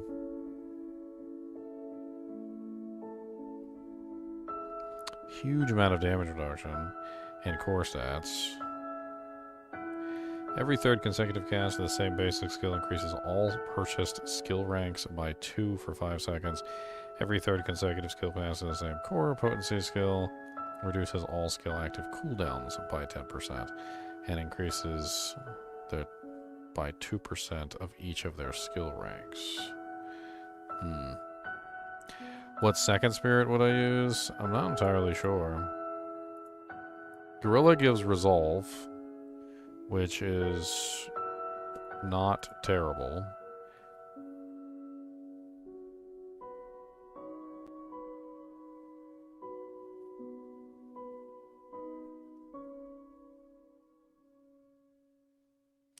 Jaguar secondary spirit could be interesting too. However, I was thinking double gorilla, and I was thinking double gorilla because of this helmet. It's called the Loyalties Mantle. And what it does is it says, while your Spirit Hall choices match, their bonuses are 100% more potent. So I take this to mean, and I'm not entirely sure, but I take this to mean that if you're using the Loyalties main, that means that the 100% bonus thorns, so when it says casting a gorilla skill deals 100% thorns damage to enemies, that means that it's going to deal 200% thorns damage to enemies. And that was why I was considering potentially going with that. It also reduces the cooldowns, which means we could spam payback more often, and it also reduces the base spirit cost. But I think with this one, it doesn't. The base spirit cost doesn't really matter. But if we did go gorilla here, we could get a lot more thorns on our basic skills or our regular attacks. So we're getting a huge amount of our thorns applied to essentially everything that we do. So every time we use payback, every time we use rock splitter, every time we use protector, every time like we use even toxic skin, we're going to be applying our thorns in some way through those abilities. Thunderspike needs to go. I don't know why Thunderspike is still on here.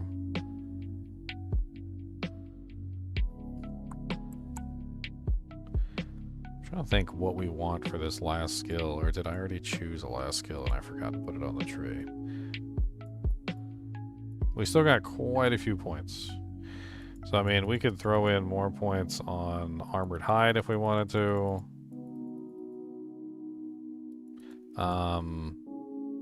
I was also thinking we could just simply grab something else.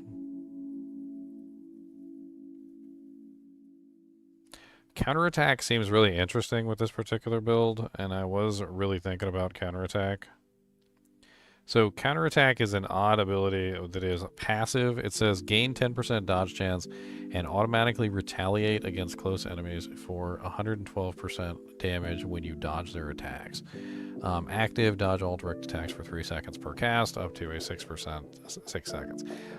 If you use that correctly, I mean, and I'm not really entirely sure if it works this way, but I assume it does, because if you have the gorilla ability, then that means that counterattack is now a gorilla skill, and it is also now applying thorns through its attack. So it would be applying 200% of your thorns to the counterattacks.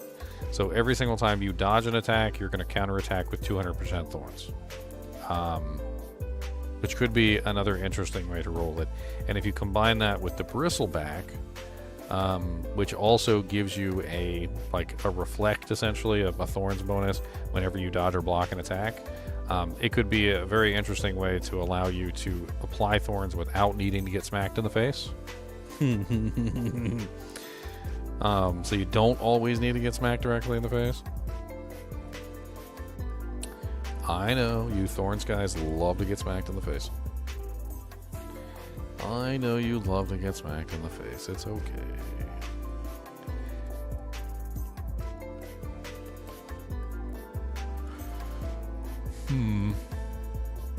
Let's play around with this for a minute because we still haven't finished with the rest of the build yet. So we're using payback. We got that set up. We're using simple reprisal so that it's giving us free paybacks, which is what we definitely want. We're building into the rock splitter. Now, the way I see this build is I see this as kind of like a basic build where you kind of want to attack as fast as you possibly can. So I think a good play on this would probably be Moonrise. Which for some reason is not there. Why are you not there? Don't tell me you don't get the Moonrise. And there's so many aspects.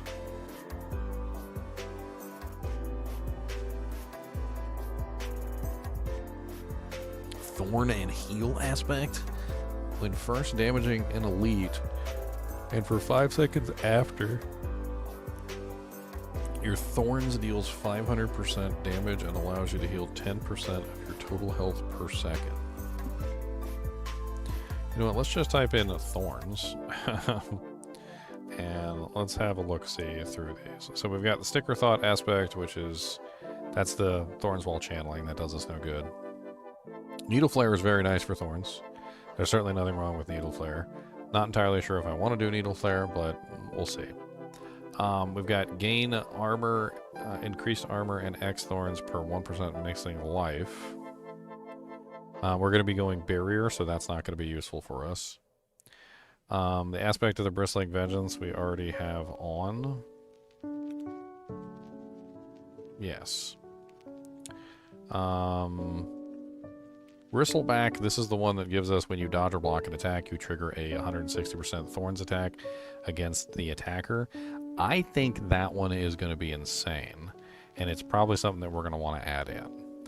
We also have the Tormentor's aspect. Enemies who move while poisoned by you additionally take 250% of your thorns damage per second.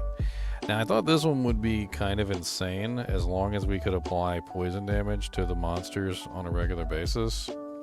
I'm not entirely 100% sure how we could make sure that the monsters are poisoned 100% of the time, but that one's also really neat. I mean, maybe that could be our last skill, is something that's going to keep the monsters poisoned at all times.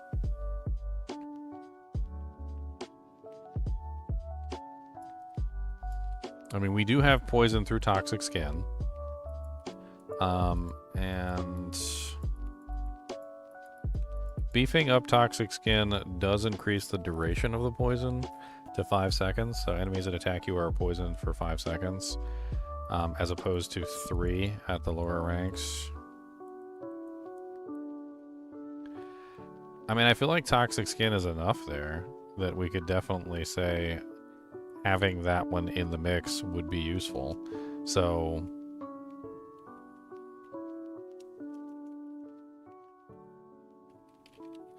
yeah, we could definitely include the Tormentor's aspect, because that gives 250% of your thorns to any enemy that's poisoned, that's moving around. So if they're moving and they're poisoned, they're just like ticking for 250% of our thorns damage. Did I get a review copy? No, I did not. Hello, I was wondering if gems on jewelry slots matter yet. In previous seasons, I would always be maxed out on resistances and armor without the use of any gems, so they literally just never mattered. That will not be the case this season, Rory. You're definitely going to need your gem sockets. We played PTR and we needed them. 100% we needed them. What was Patient Guard? Patient Guard was... yeah, that's the block damage reduction, which honestly could be a good play for us if we do bristleback. So we go through this one and grab it for the bristleback.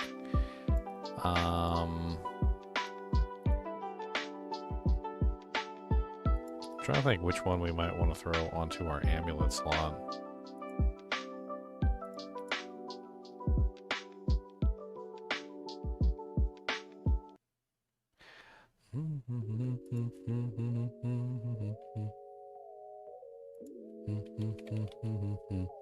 If we throw bristleback onto the amulet slot, we get what? 160 times 1.5. I feel like that's just a really good option for us.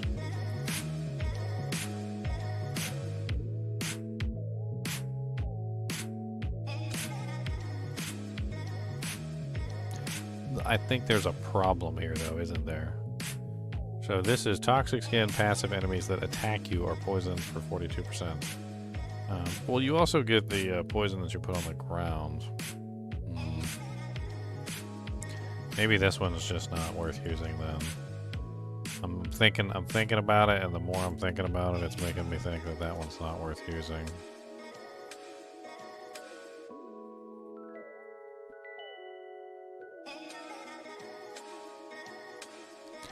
We could get the attack speed bonus from Moonrise so that we could attack with our basic skill faster.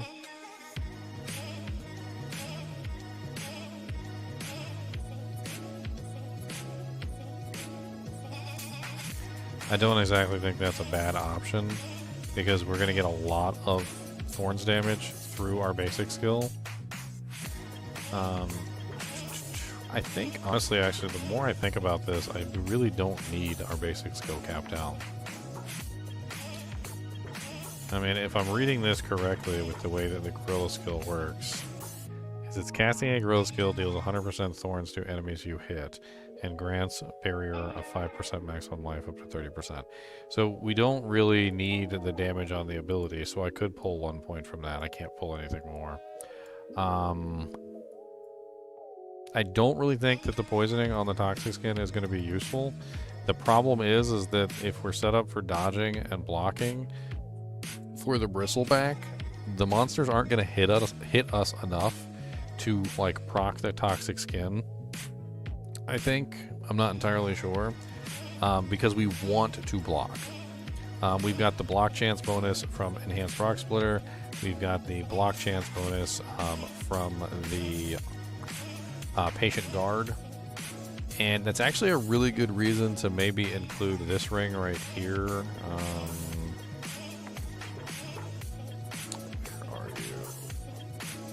Or was it not a ring? I could have sworn one of these rings had Patient Guard on it. Toxic Skin, no. Unrestrained Power, Auspicious. Mirage, Nourishment, Perseverance. I guess I don't have Patient Guard.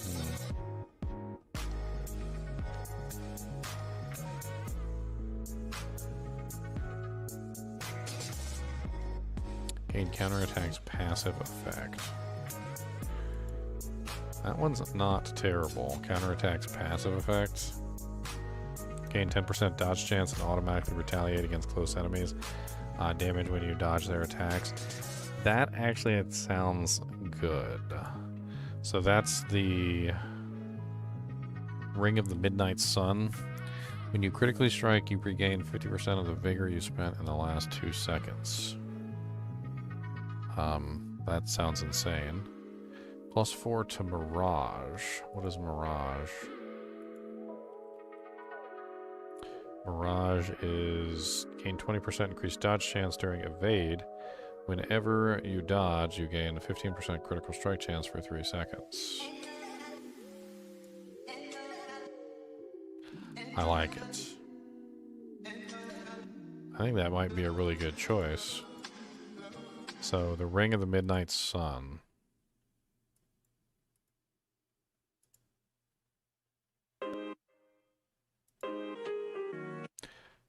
What that gives us is it gives us the permanent counterattack passive, which basically makes it so that whenever anybody... Actually, does that...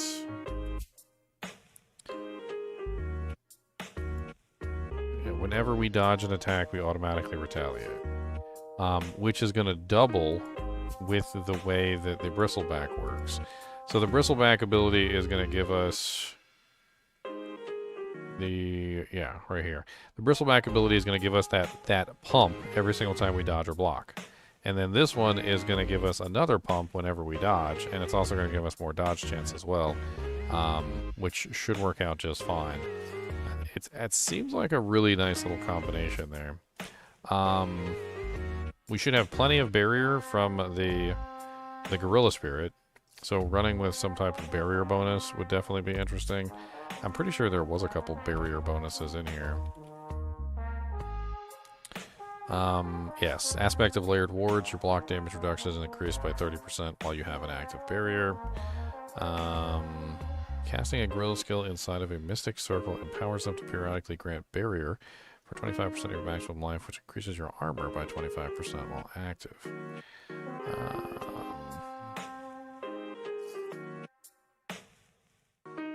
I think we're probably going with aspect of layered wards.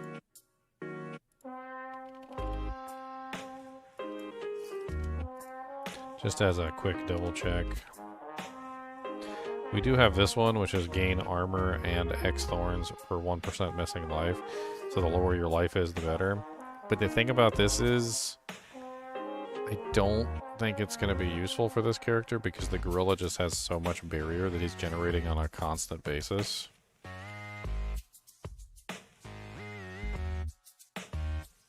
So I'm pretty sure that this one is the better choice, which is the aspect of layered wards. So as long as we have a barrier active, we get a 30% damage reduction from our blocks, which should be very powerful.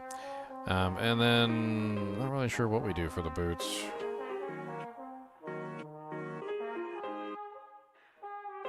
I mean, we could go with Yen's Blessing to try and get free casts of Payback. Or any of the cooldown abilities. I mean, Yen's Blessing doesn't sound like a terrible choice. We could also go with Flicker Step. Actually, you know what? Flicker Step. Yeah, I just thought about this. So, Flicker Step 100%. And the reason why is because we have this. So this with the Armored Hide is, when you evade through enemies with Armored Hide active, you deal 100% of your Thorns damage to them and deal 5%. Heal for 5% of your maximum life per hit, right? Well, with this up, we want to evade through enemies. Like, that is, like, good for us. We're dishing out Thorns damage anytime we're evading through our enemies, right?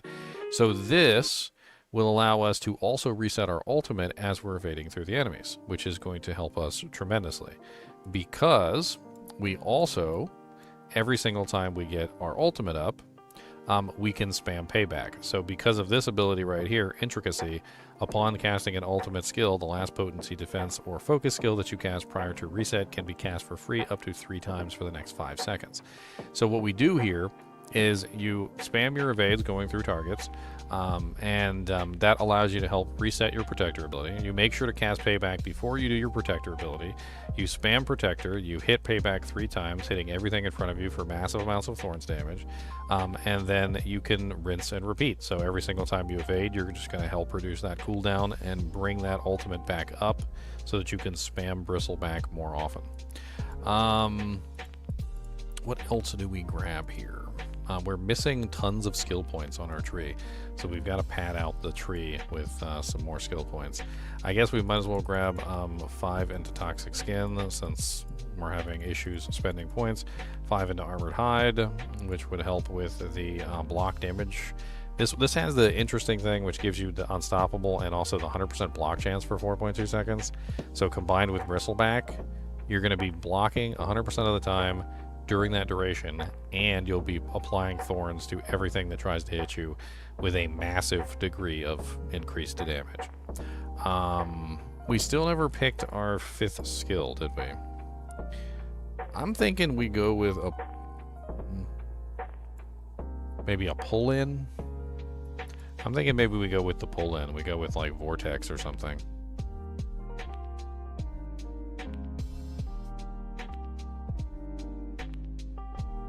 Let's do a vortex.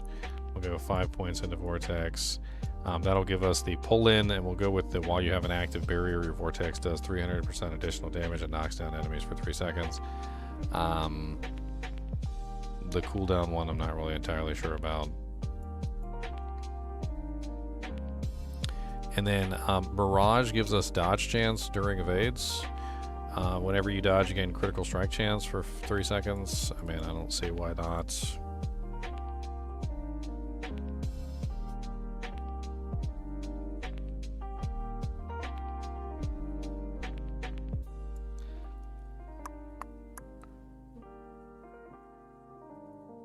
What's up, Drew? Come through.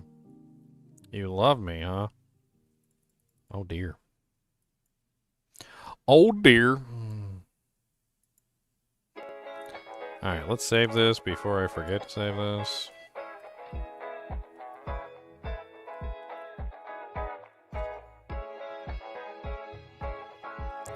Payback.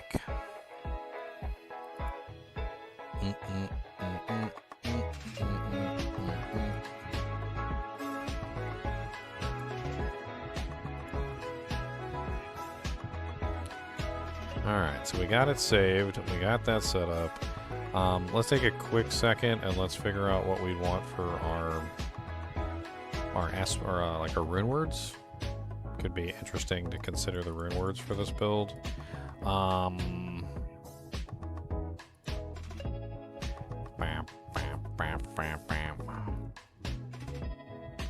Spiritborn special in swarms for poisoning. Meteorites, stun grenades. We don't want to stun monsters, we want them to beat us up. We want them to punch us in the face. That's what we want. We want a punchy face. We want the face punch. As many punches in the face as we can get.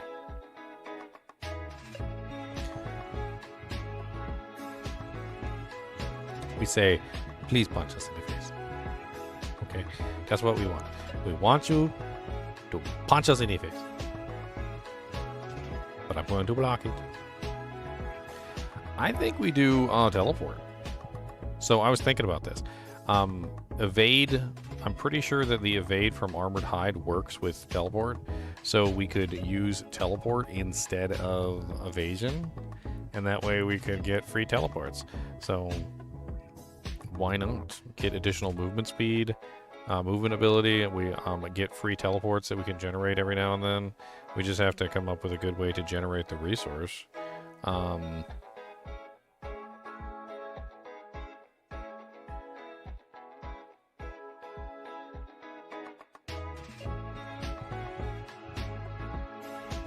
mean, with all the evasions and blocks that we have, I don't know.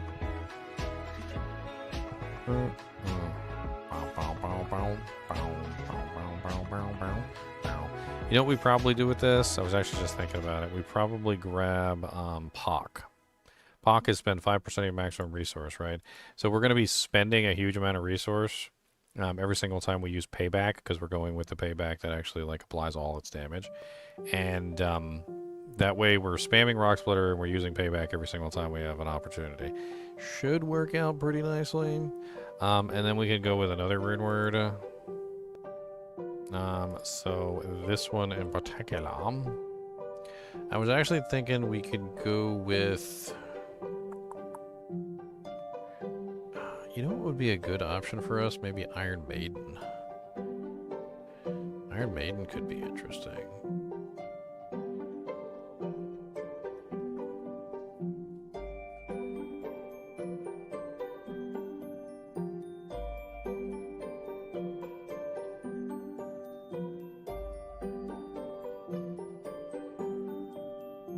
Or we could go with Zek for more ultimate reduction.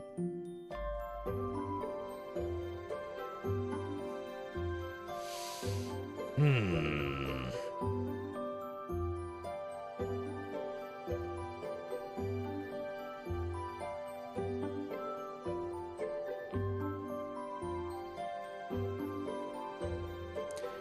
know what I think we do? I think we do more pull-ins. I think that's what we do. We get another pull-in, so we just have like 2 pull-ins constantly pulling the monsters into us. Or we could go with Warcry. Warcry could be interesting too.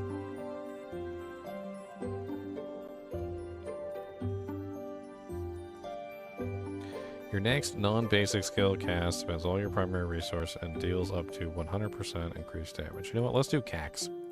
That sounds good. We'll do Cax. And then we can maybe throw in like Neo for Cax. That sounds like a good option. Neo is actually pretty effective for building offering for things like this. And then what this is going to do is it's going to make it so that our payback hits even harder when we finally do use it. So whenever we have this Cax rune activated, it's going to give us a huge amount of damage on our paybacks. And then we get our free teleports. So that sounds good.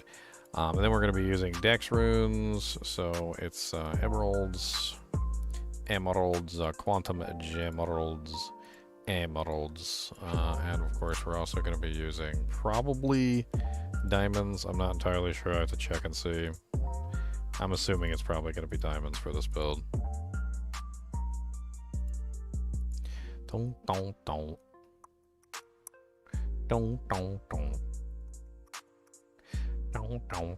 Alright, so let's save that. In case I accidentally back out of the window or something stupid like I always do. I may or may not be making fun of myself at this point.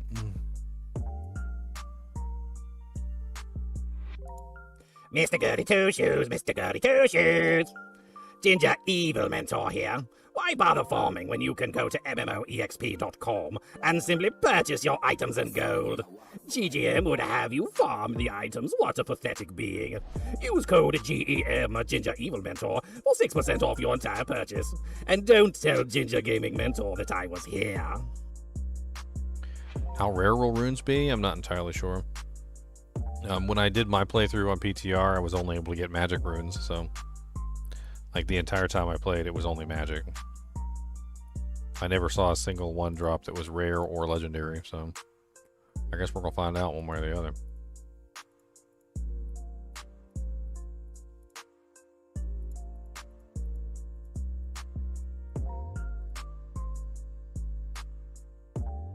Alright, so this one, we have the thorns. When you use a cooldown, you gain 20% thorns for 5 seconds.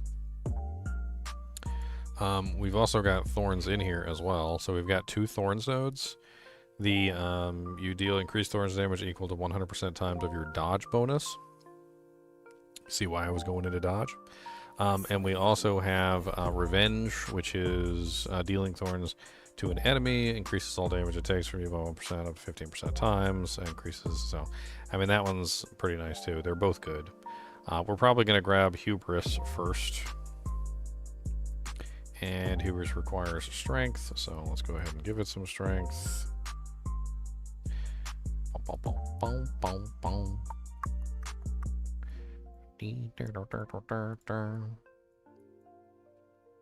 Alright, what do we got over here? All res? We're probably going to need that all res.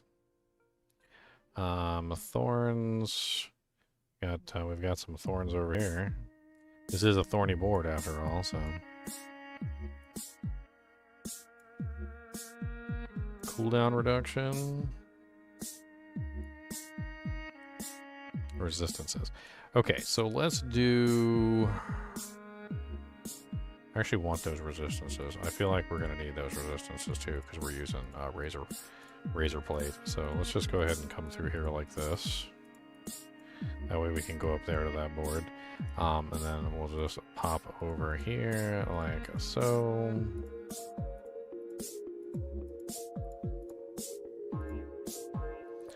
And we're definitely also going to grab the revenge node. There's no reason why not to get revenge. We're doing Thorns builds. So it's going to give us another steady multiplier that's going to tack on to everything else. Definitely not a terrible choice. I actually kind of want that cooldown reduction too. And I kind of want this Thorns over here as well. There's a lot of neat little nodes. Damage over time. We don't need damage over time. Okay, so I think we're probably doing this then.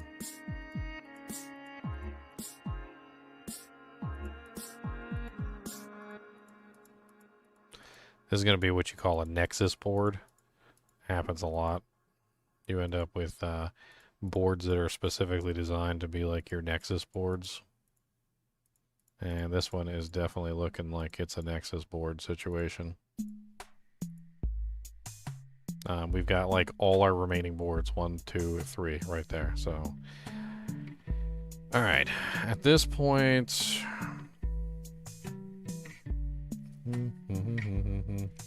Infighter is obviously going to be really good for us as well. So we'll go ahead and grab Infighter. I don't see any reason why not.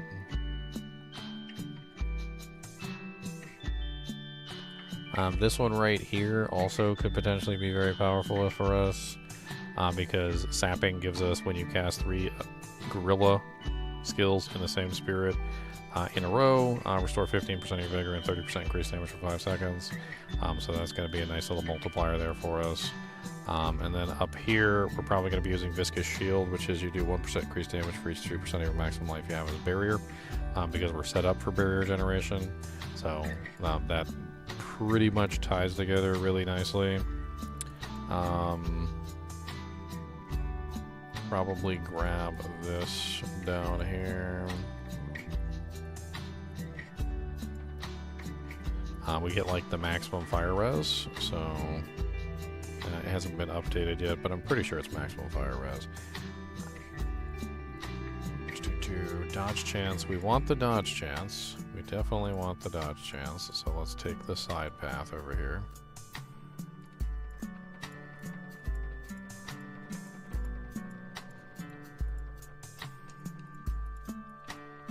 And this is what? Physical damage. And also block chance.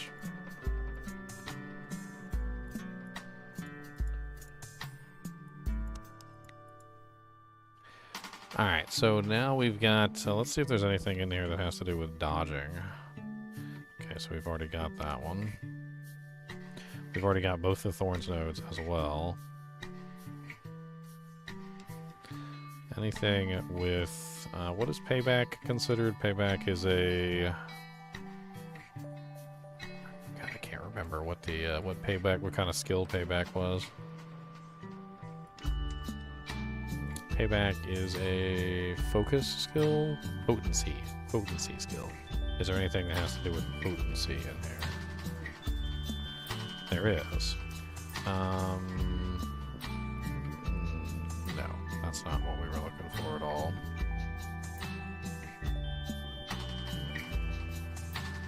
Got a bunch of Mystic Circle stuff. Alright, let's just roll through them and we'll see what we can look at. Non-physical damage, not really interested. 2% increased damage for each stack of Resolve that we have. I'm not entirely sure. Well, we do have the ultimate, so we are getting Resolve, actually.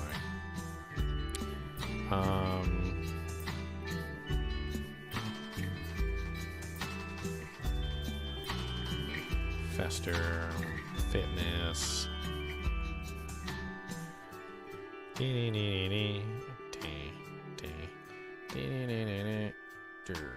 Dirt.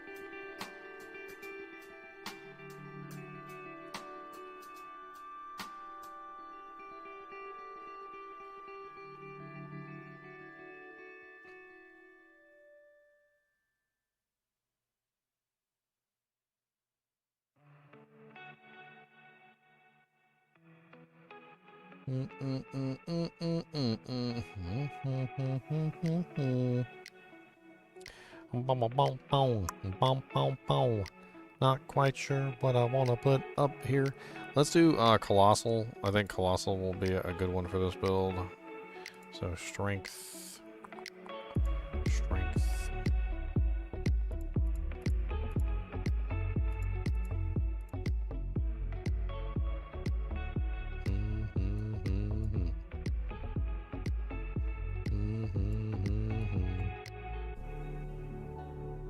Is D4 for a dad with a newborn casual? Wow. That's quite a question you got there. I mean, there's definitely a lot of different levels of play, so, you know, you don't have to go to the end game and do the highest tier of the dungeon, you know, like equipment-wise. So, like, you don't have to go in the hardest areas of the game, which means that, yeah, I mean, you could play it with a newborn if you wanted to. It wouldn't necessarily be, you know, like the best of the best of the best of the best, like zone-wise. But honestly, like, a lot of that stuff is just ridiculous anyway. Like going through some of the really, really high tier, like high-level dungeons, like, you know, like pit 100s and things like that. Those areas are just really difficult anyway, even for players that are paying attention and don't have the misfortune, or fortune, well, rather, depending on how you look at it, of having a newborn child. So, I mean, if you play the game casually, there definitely is a, like, whole casual side to the game where you can 100% play it in a casual manner, I guess would be the term that I'm talking about. Like 100% you can play it casually if you want to, and you can still get a lot out of the game without diving in like 100% into it. Even just languishing around in like Torment 1 and Torment 2, you'll still get a considerable amount of fun out of the game without, you know, like diving in ridiculously deep.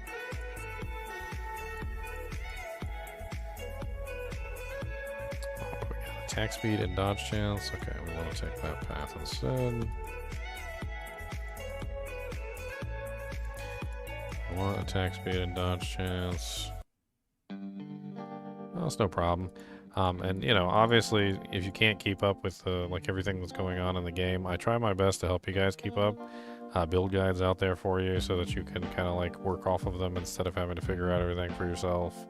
You can try out multiple builds and multiple characters. I mean, it really just depends on what you want to set up for your character. Innate. I'm trying to think what I want for this last one.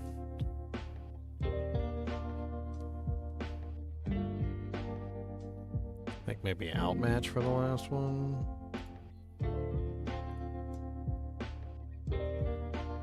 And that is strength. Why is everything strength on this character? Like, everything is strength.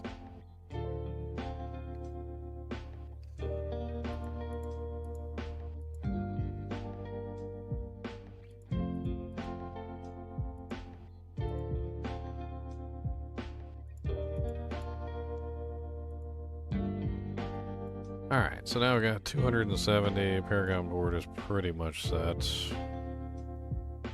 go ahead and X out of here. Update build. I think that's pretty much it. I mean, I think it's done. I mean, I can go over it real quick and we can talk about it. And like, let me go ahead and put this in the copy build link. I'm gonna put this in the description of the video for you guys who want to play around with it. GGM's Thorns Gorilla Payback. Basic. It's actually a basic too. Save. There you go. So if anybody wants to take a look at that Thorns build, there you go. I'm going to go over it real quick and talk about like how it works, and then we're going to move on to the next build. So basically how this build works is you're set up with Rock Splitter. Rock Splitter is your main attack, and Rock Splitter has some very interesting abilities. Like, for instance, Rock Splitter has the ability to grant you block chance, and it also has the ability to apply 100% of your thorns to the enemy on your third attack. So it increases your thorns, and it also gives you a thorns pump, essentially, whenever you hit a target. On top of this, we're also going with the Gorilla, which means that we're getting 100% thorns whenever we hit enemies anyway, so dealing 100% of our thorns to the enemy. And then on top of that, we're also utilizing the Loyalty's Mantle, which gives us a 100% more potent effect from our Gorilla skills, which means that we are looking at 200% thorns being applied whenever we attack for our character. So as an example, with Rock Splitter, we're going to be doing 200% thorns, 200% thorns, and then on the third attack, we are going to be doing 300% thorns. So it's going to be 200, 200, 300, 200, 200, 300, 200, 200, 300. And it's all going to be designed around our thorns ability. This is just the accelerated Rock Splitter, or the Rock Splitter attack. Then we're also going to be using this ability, which is when you cast the third attack of your basic skill, you have a 30% chance to unleash a payback. Payback also has its own specific ability that allows you to dish out thorns damage through a aspect. So it's not on here, but it does specifically have one here, which is the aspect of Bristling Vengeance. Payback now echoes forward and additionally deals 140% of your thorns damage to enemies. So in this particular case, Payback is already going to be doing 200% of our thorns through the Gorilla skill, like tree choice, right? And then on top of that, it's also going to be doing an additional 140% because it'll echo forward, doing a total of 340% thorns to the enemies. So whenever when we proc a free payback through the simple reprisal, we're going to be getting the 100% plus the 100%, which is 200%. Then the third attack is going to be doing 300%. Then we're also going to be getting a 30% chance to do a free payback, which is 300% plus the 240% coming from the Bristling Vengeance. And the payback ability itself also is going to be applying 200% thorns. So let me see if I can actually like wrap my head around the way that this math works, because it sounds absolutely insane. So 200% from the base Rock Splitter, plus an additional 100% on the third attack, plus Payback is also going to be doing 200% base thorns, which is a 500% thorns. Then, if we proc the 30% chance, to get the payback, obviously, we also get the payback echoes, right? So then we get another plus 140, which means that potentially every once in a while on our third Rock Splitter, we will get a 640% thorns, just like mega slam, essentially. And that's, of course, not even counting any time that we evaded or blocked or they hit us and applied like 100% thorns to them. So we've got, like tons and tons of like various ways that we're going to be applying the thorns to the enemies. Then on top of this, we're also going to be burning all of our resource. So we chose the option for Poised Payback, which is the one where it converts it into a core skill, and it's going to burn all of our resource whenever we do it. Because we're using a basic skill as like our main damage, this allows us to have some way to burn resource, and then we're obviously just going to build it right back up again. So it's not even really that big of a deal. We're just going to build the resource back up again through spamming Rock Splitter, and then we will spend it whenever we want to through Payback. It'll be kind of similar to almost like a Kick Barbarian in a way, or like a Bone Spirit Necromancer with Payback, but we'll also have thorns going on constantly, which will be really fun. Let's see here. On top of this, we also have another interesting thing going on, which is the reduction of all the cooldowns and the reduction of the base spirit cost of all abilities. I don't think the spirit cost is going to affect Payback, but it will, however, affect the cooldowns. 60% cooldown reduction is going to affect our Protector. It's going to affect our Armored Hide. It's going to affect our Toxic Skin. And we never did decide on a last skill, did we? Oh, no, we did. It was right. It was Vortex. So Vortex is our pull-in. And we're going to be using Vortex a lot to pull the monsters in. We're also using Armored Hide with the ability to, every time we evade through our enemies, we're going to apply 100% thorns to them and heal for life. So this gives us both the ability to heal and also the ability to apply damage whenever we're evading attacks.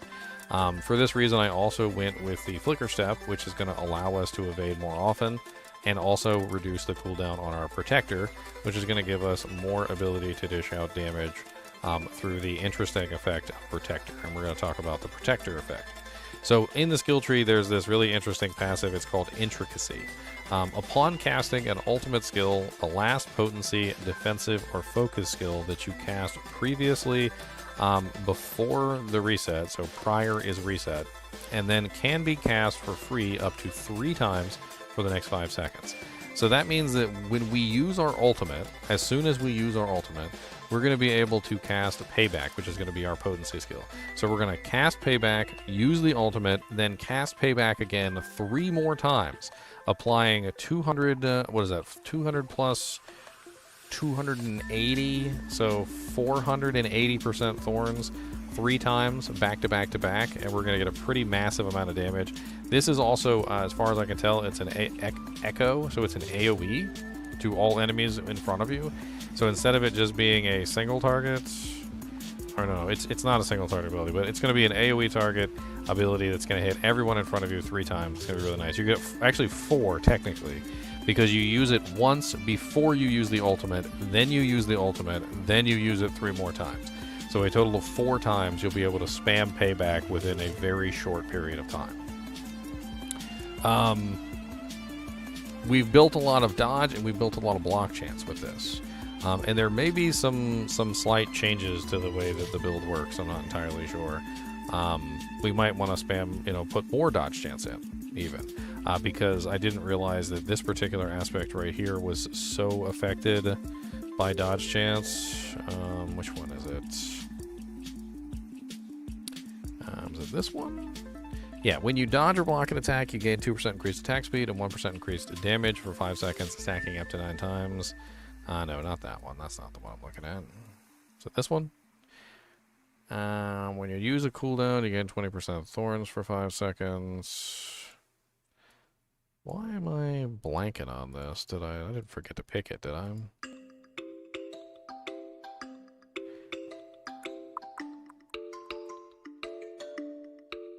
It probably just doesn't say it on the board for some reason. That's okay.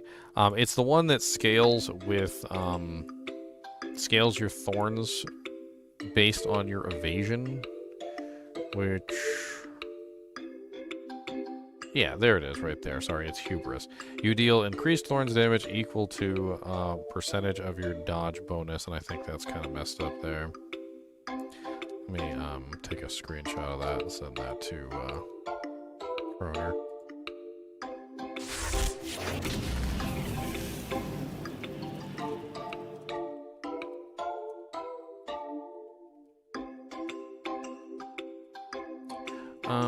What the hell's with this music? Are we watching Blue's Clues?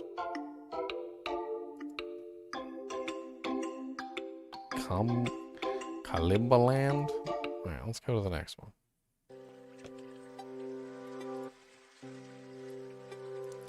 Overall, this character seems like it's probably going to be really powerful.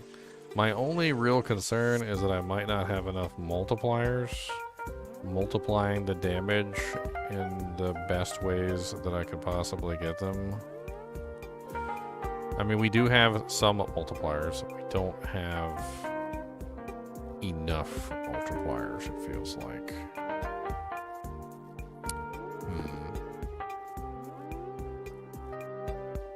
I almost feel like we might have to abandon the Ring of the Midnight Sun for something that's going to give us more multipliers. Just any multiplier would be nice.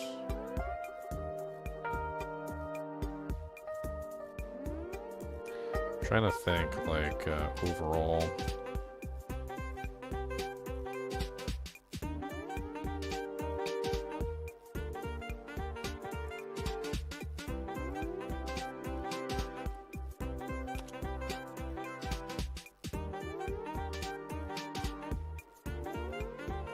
But a 50 times multiplier for Ring of the Starless isn't exactly a terrible option.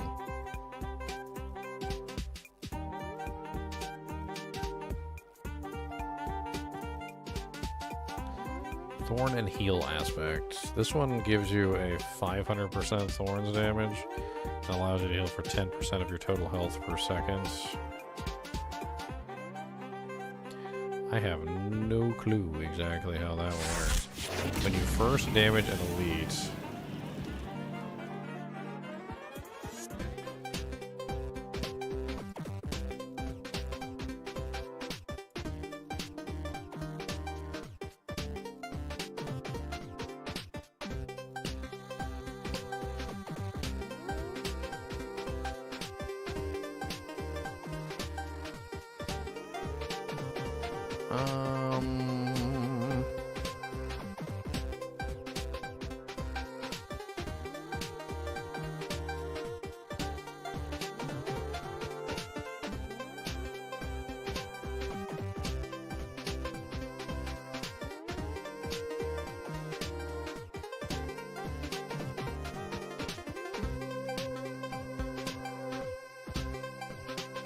Lionheart, immune, revenge. Gain 1 resolve when you dodge an enemy attack. Your potency skills consume 2 resolve to deal 55% times increased damage. I do like that one.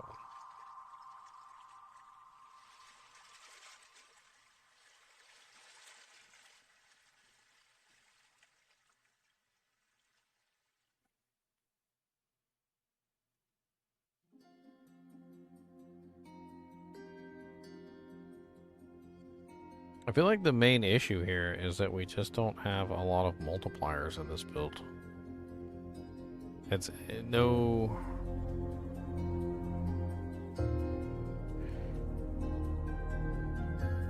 Cast a brother 40% armor to all attacks. For 3 seconds.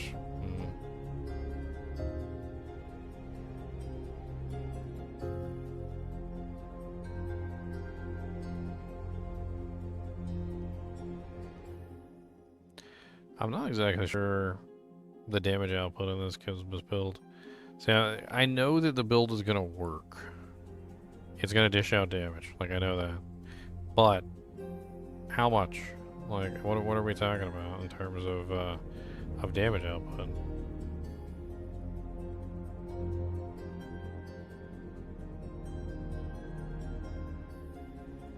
I mean, as far as our Thorns damage goes, we're definitely applying a large amount of our Thorns damage.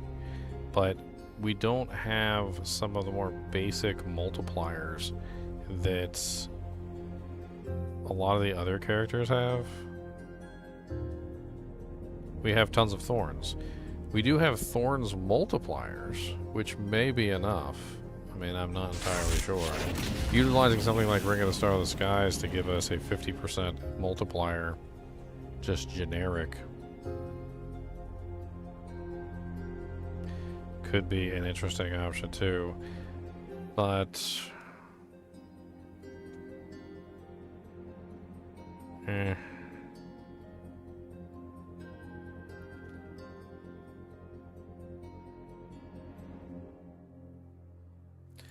this Thorn and Heal aspect, I have no clue what this is, but it looks really good for the build.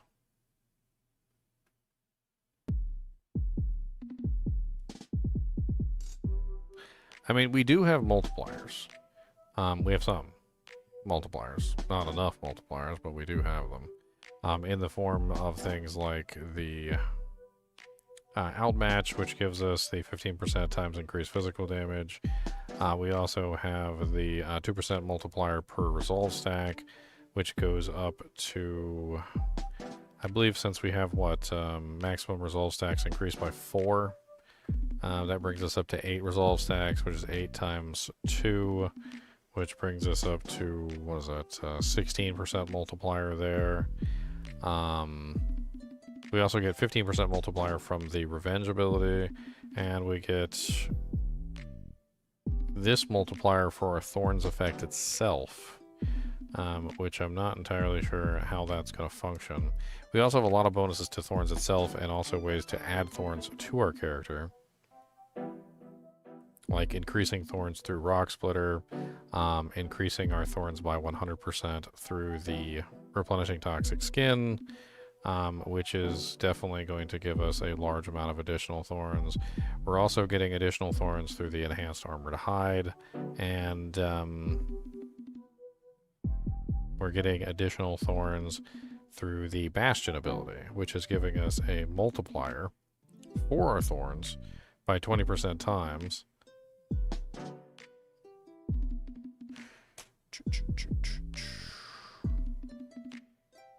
I mean, I can't see it being a horrible build, and even though I can't test this out and actually check to see what kind of damage output it is, I don't think it's going to fail.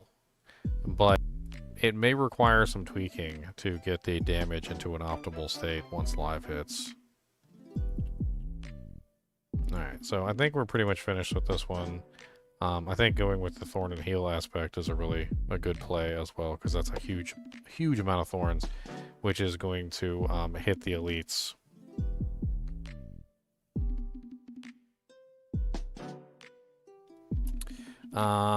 That's actually kind of like a really nice multiplier there, honestly. Alright, so 2 builds up. I'm going to start on the next build. What build do you guys think I should work on now?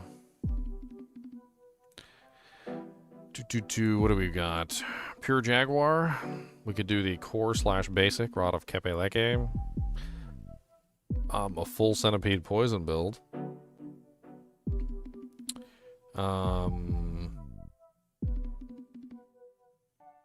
The ugly bastard barbarian, the earthquake dust devil barb. I could update my tri-basic druid too, which probably could use a little bit of a refresh.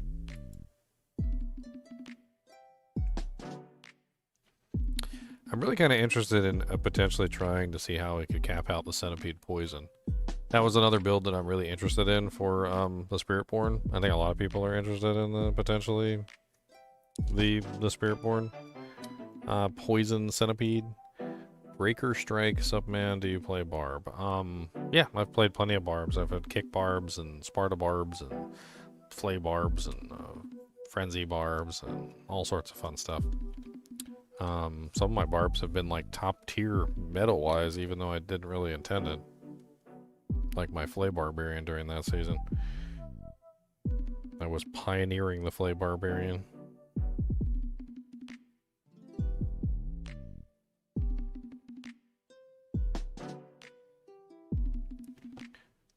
Oh, what am I doing?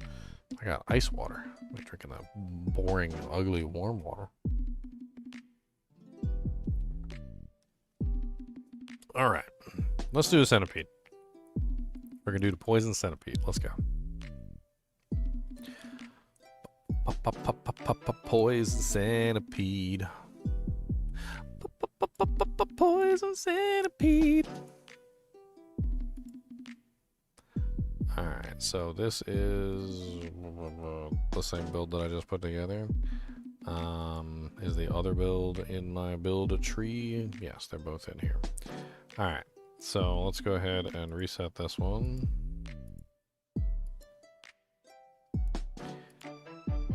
And let's consider how we want to build the poison part of this. So the poison tree on the Spiritborn is interesting. You can get some pretty interesting damage output, and you can poison tons of monsters with like even just using Withering Fist.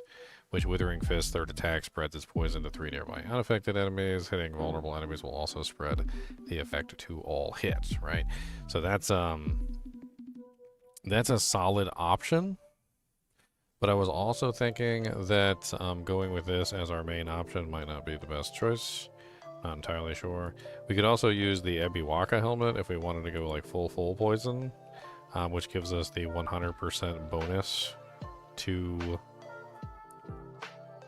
not the Ebiwaka, the Loyalty's Mantle, to the effect of the actual base spirit. So what does the centipede actually give us? Hitting an enemy with a centipede skill reduces their damage by 2.5% and slows them by 10% for 3 seconds, stacking up to a maximum of 8 times, which, I don't know, that doesn't really seem super crazy to me. The centipede also heals you for 1% of your maximum life for every nearby enemy that you've poisoned in the last 3 seconds.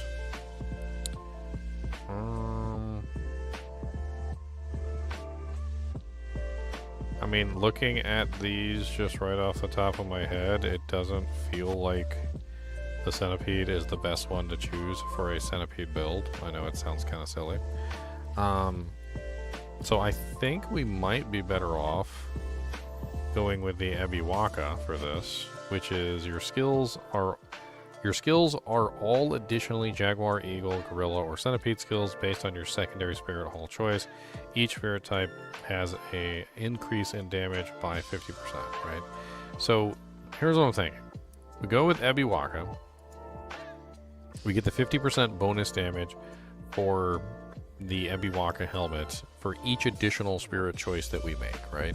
So if we go with 3 spirit choices and then we go with specifically centipede skills, we can increase the damage of all the centipede skills by 50% for each spirit. So that's 150% bonus on all of our centipede skills, which should be a really interesting way to play this.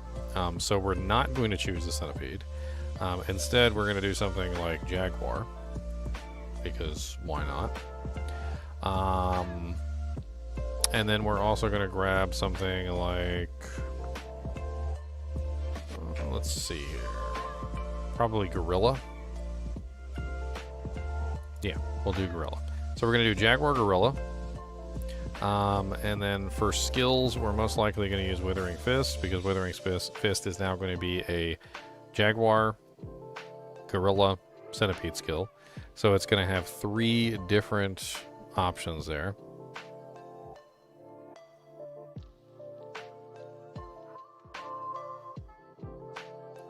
Wow.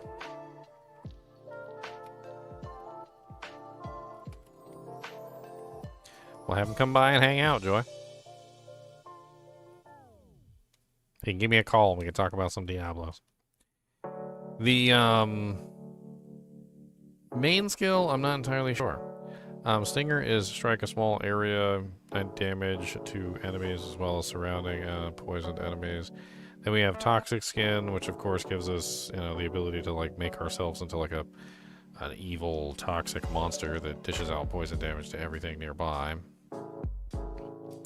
Scourge calls forth waves of insects that bite enemies, fearing and slowing them for 50% for 3 seconds, and applying 100 to 140% poison damage over 6 seconds. It says it's a defensive skill. And then we got Touch of Death, strike an enemy and infect them, dealing 5% damage and applying 420% poison damage over 9 seconds. When the infection expires or the host dies, a swarm hatches and seeks enemies for 9 seconds, dealing 14% damage per hit. You can have up to 3 swarms active at any given time. That seems really neat. The swarm aspect of it seems really neat. And that one is on a cooldown.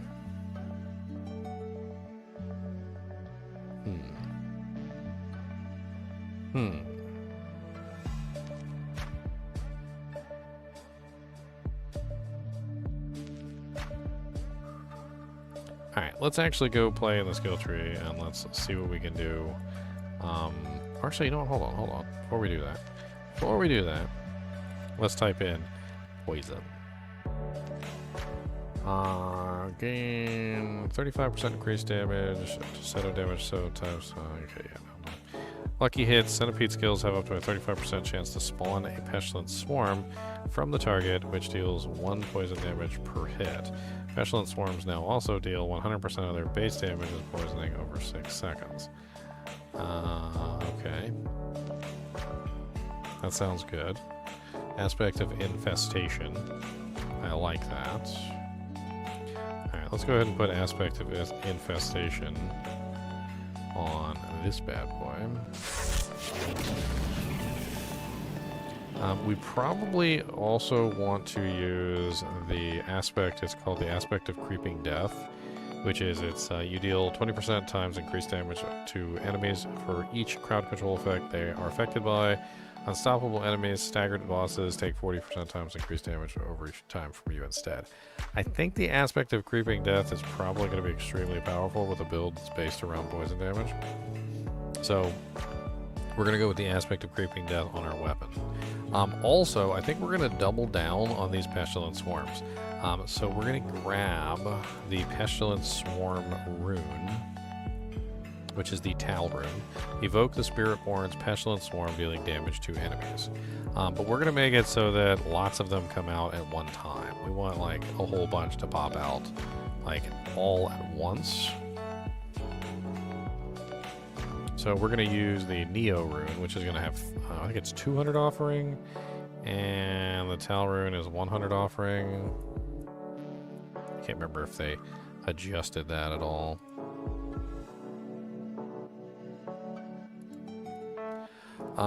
This way we get even more pestilent swarms, which I think is going to make this really fun. That way we can get all the pestilent swarm. We want everything. Alright, let's go to the skill tree, and let's see if we can like plot this skill tree out a little bit and play around with it. So first off, we're probably going to end up doing Withering Fist. And we're going to go with 5 points of Withering Fist. Not that we're going to be like dishing out this as our main damage source, but we're going to be using it a lot, so we might as well. We're also going to grab the...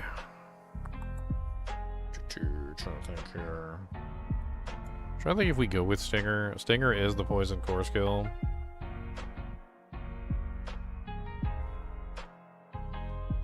Stinger strikes a vulnerable enemy. It heals you for 10% of your maximum life. If you are healthy, it makes the enemy vulnerable. Stinger does 40% times increased damage if it only hits a single enemy. Instead of echoing to surrounding poison enemies, Stinger now draws from each to hit enemies in the primary area again for an additional 10% of its base damage. Sounds like it becomes more of a single target ability. That sounds kind of neat. Let's go ahead and play around with Stinger. We're going to put 5 points into that. We're going to grab a Toxic Skin.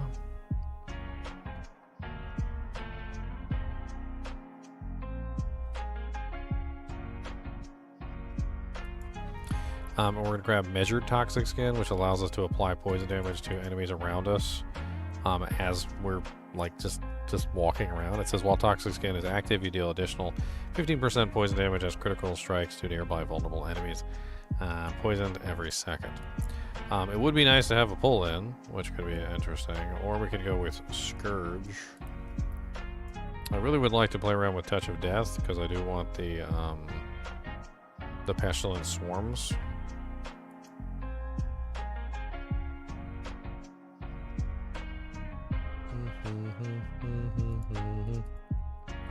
We're going to go ahead and pop 5 into Enhanced Scourge.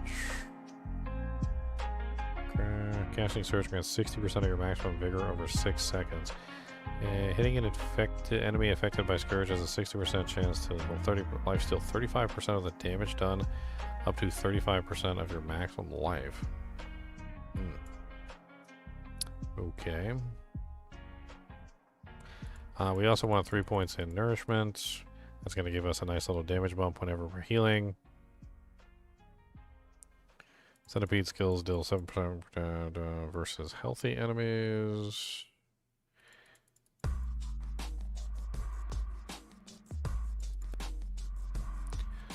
Alright.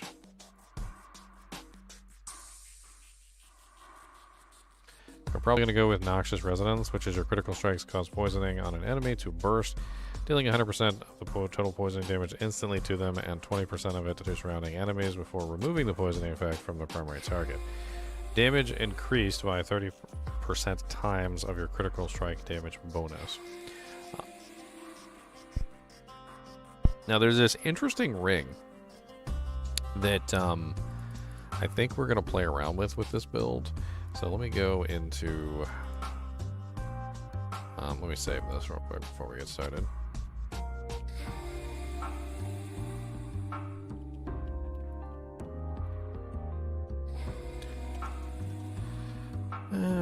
your skill loadout is incomplete. Oh, how dare you?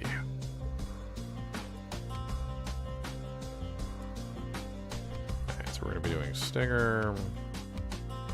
Our defensive skill is Scourge. We also have our Toxic Skin. And I'm pretty sure we're going to be using Touch of Death. And we're probably going to be using the Devour. It's going to be like a full centipede build. It's going to be fun.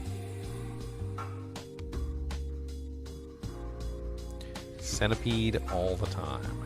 There's this ring in here. It's a very odd ring that does some very odd things. And I was thinking maybe we would use this one. Where are you hiding at, little ring?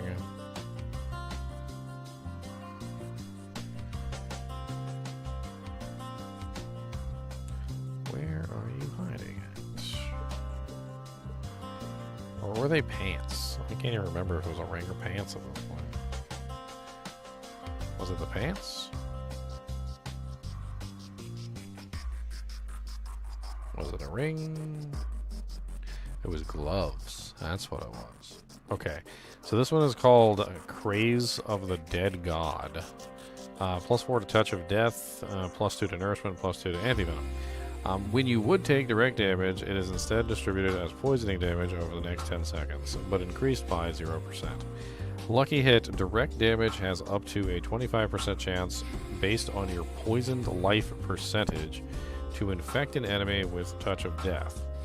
So basically, you're just like always poisoned, but you also just randomly can apply Touch of Death to targets, which sounds really interesting from a poison standpoint. Not entirely sure how much I like that, but I mean, it does give you a lot of points in anti-venom, but being poisoned all the time doesn't exactly sound very fun, if I'm being perfectly honest. That is the Craze Dead God. It also consumes one of our offensive aspects too, which is a little bit of an issue. So I'm not exactly sure if I want to go down that route.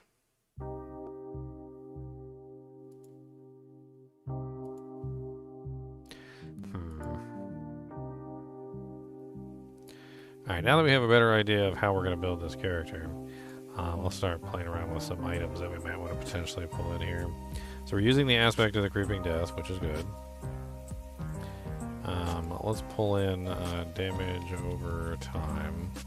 Aspect of the Inevitable Fate. When an enemy falls below 35% life while afflicted with any of your damage over time effects, an explosion occurs, dealing 1 damage. Poison. The Reader's Aspect. Heal 2% of your maximum life when you poison a healthy enemy. Enemies you poison have 100% reduced healing, and your eagle skills gain 30% critical strike. Enemies who move while poisoned additionally take thorns damage. Lucky hit up to a 25% chance to cast a Mystic Circle. Casting a Centipede skill in the Mystic Circle empowers them to periodically apply 1 poisoning damage over 6 seconds to enemies within, while extending any crowd control effects on them.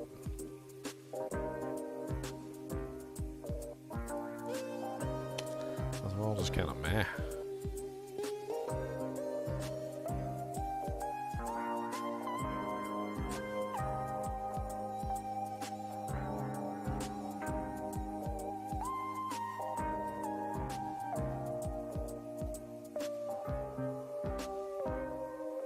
I mean, there are a couple rings and stuff that do have some interesting poison effects. Let's take a look at the rings again.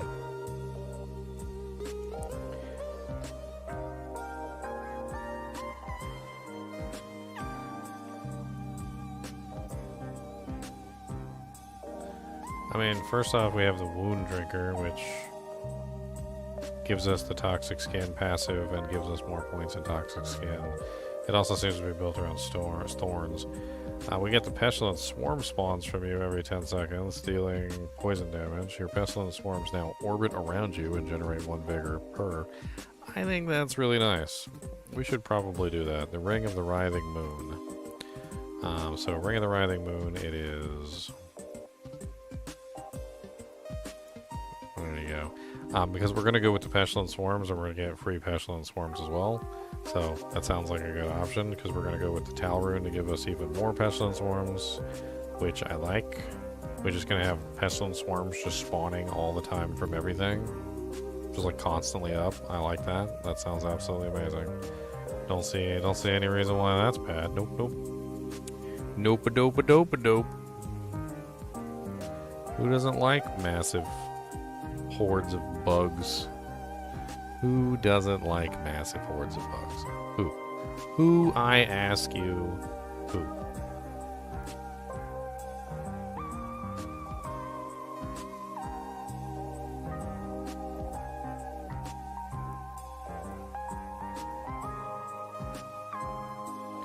Scourge continuously affects enemies around you for 9 seconds. Now that's interesting. Menacing aspect. So let's take a look at the skill tree. So Scourge is the ability down here that is the defensive attack. Call forth a wave of insects that bites enemies, fearing and slowing them for 50% for 3 seconds, while applying 140% poisoning damage over 6 seconds. Each time you hit an enemy with Scourge, you gain 1% times increased damage versus crowd-controlled enemies for 6 seconds, up to 50% times. Reinforced Scourge, casting Scourge inside, grants 60% maximum vigor over 6 seconds. So this would allow us to keep that effect up for up to 9 seconds. That's not terrible. Okay, so here's what we do. We're going to take Aspect of Infestation and we're going to put it over here. Well, unequip. Because that'll give us, I think, more base damage on the Pestilent Swarms. So we're using the Writhing Moon to give us the Pestilent Swarms orbiting around us, and we're also going to be utilizing this, which is going to increase the base damage of the Pestilent Swarms. We're also utilizing the Rune Word Tal, which is going to give us more Pestilent Swarms. So we should have plenty of Pestilent Swarms constantly active, like all the time. And on top of that, they're doing a lot more damage as well. And any Centipede skill has a 35% chance to just spawn a Pestilent Swarm as well. So that looks like we are sitting on a massive number.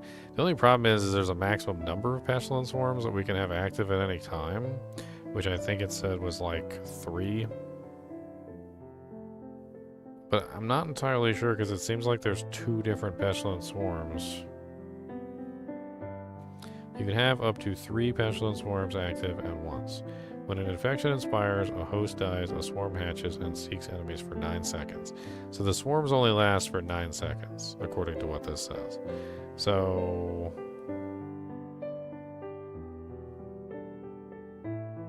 "9 seconds is not very long. So to try and maintain 3 of them permanently, every 10 seconds you get 1 Pestilent Swarm, which isn't enough. That's 1 second longer than the duration. So that means every single time we get 1, another one's going to disappear. This one is probably going to give us like 1 Pestilent Swarm every... I think it's like 2 or 3 seconds, depending on how we have this set up. So we could be getting, but it's going to be like intermittent, because we have to not take any damage. So if we take any damage, then we don't get a Pestilent Swarm. So this one will be an intermittent Pestilent Swarm that's spawning every now and then. This one is on a lucky hit at a 35% chance, so there's no guarantee that one's ever going to be active like on 100% efficiency. And then we're going to get some Pestilent Swarms coming from the Touch of Death ability itself. I think, honestly, that's probably enough to maintain 3 permanently active between all of them and not really have too much of an overlap. But even if there is a little bit of an overlap, isn't that really a good thing? Because then we have 3 permanently active all the time, instead of only having like 2 active sometimes, and then 3 active sometimes, and then 1 active sometimes, and then 3 active sometimes. Like, so instead of it fluctuating a lot, we'll have a pretty steady flow of Pestilent Swarms constantly active, which I feel like is just better in general. And then what I was thinking was, since we're using the aspect of Creeping Death, we want more crowd controls, as many as that we can get. We do already have Fear and Slow from Scourge. So Scourge is fearing and slowing enemies for us, and we don't have to worry about that. We also have Withering Fist is slowing them.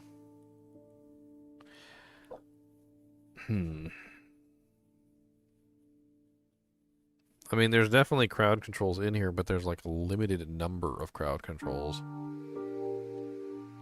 I mean, I feel like in this situation, Fists of Fate might be an interesting choice because it's going to give us the ability to apply random crowd control effects to enemies constantly. And we also have ways to enhance our crowd control duration. So that'll give us the effect that we're looking for here, which is the 20 times multiplier for each crowd control effect that we have active. And Fist of Fate is just going to help us multiply that damage as much as we can. From here, I mean, we could potentially go with X-Files for some free pumps of damage. I just don't really think it's a good choice.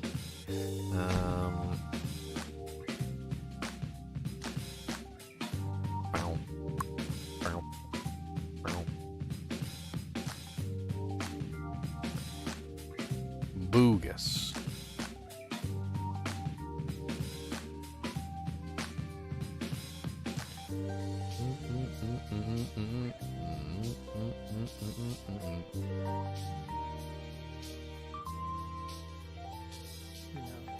If it's an accident that's an error that feels good, then you leave it in.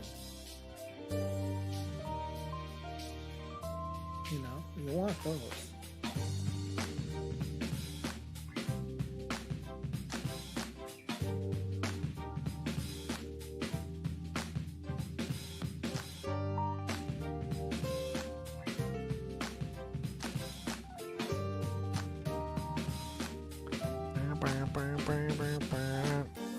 It's not a thing about making it accurate. It's a thing about making it feel right.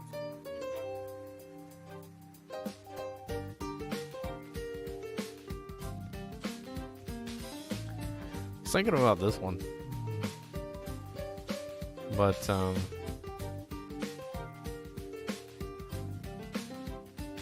each different basic skill you cast, all your damage is increased by 30%. It's 10 seconds too, and it would apply to all the poison damage. You could turn it into a 60% times multiplier relatively easily. And if you throw it on the amulet slot, you could get even more out of it. But it's not a thing about making it accurate.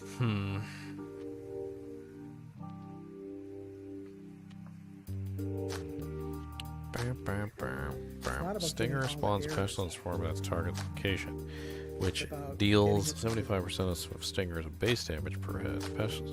Pestilence swarms now last 100% longer and spiral outwards.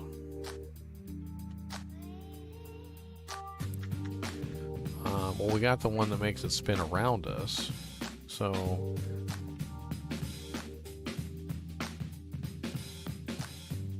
Huh.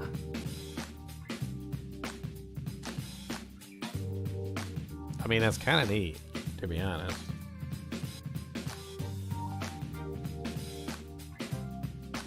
But I'm not really sure how that would combine together with the ring that we're utilizing. Make them last longer, but they wouldn't spiral outward because the two effects aren't compatible with each other. Kills extend the duration of your touch of death swarms by 1 second, and when a swarm is replaced early, it bursts for 300% of its damage it would have done. Oh yeah. Oh yeah, that's beautiful. You know, if it's an accident that's an error that feels good, then you leave it in. Beautiful indeed. You want those. So very beautiful.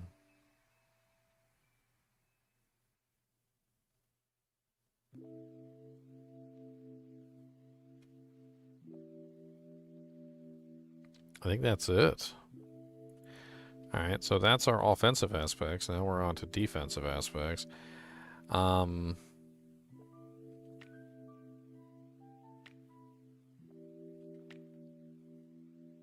mean, what materials? What? I don't know what you're talking about. What are you talking about? Materials. There's materials there. What happened? How did that happen? Oh man, this materials just popped out of someone's butthole and there's the materials there.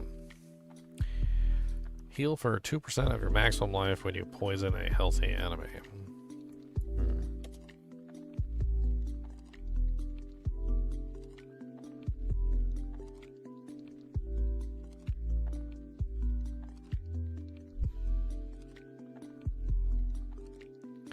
I'm not exactly sure what I go with here. I mean, you could go with Undying for more healing. You could go with this one, which is you heal for 2% of your life whenever you poison an enemy.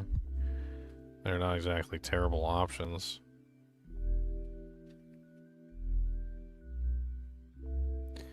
We could also grab with Aspect of Tenacity. That's not a terrible option. I think I like that. That's, you gain Resolve for each 10 Vigor you gain over your 100. So you don't necessarily have to spam your core skill. But then if you do spam your core skill, you're not going to get the Resolve.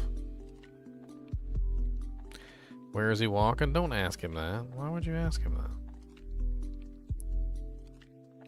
Why would you ask him where he's walking?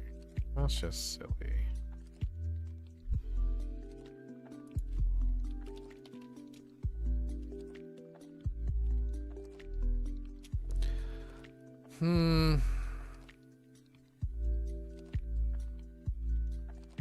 Protection of the Prime.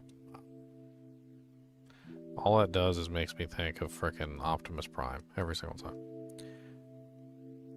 Oh, you probably go with basic skills, 20% damage reduction. We've got a lot of cooldowns. Like, holy crap. We don't have a pull-in, so maybe Wild Bolt aspect could be really useful here. I think the Wild Bolt aspect is one of our best options. Unless there's something else in this tree, which is interesting. Meh.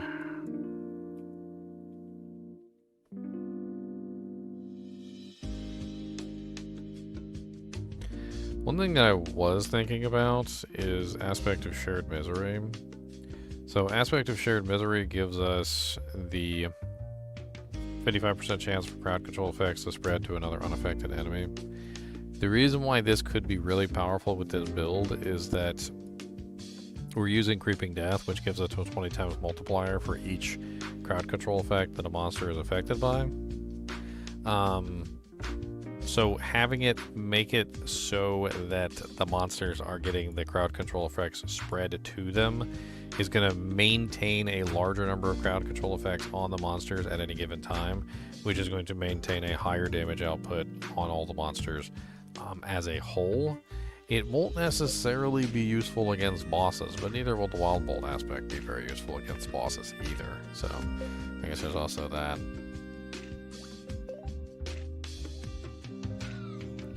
Adam, you always ask me to let you know when I'm live streaming, as if like there's not like 1,000 ways for you to find out that I'm live streaming.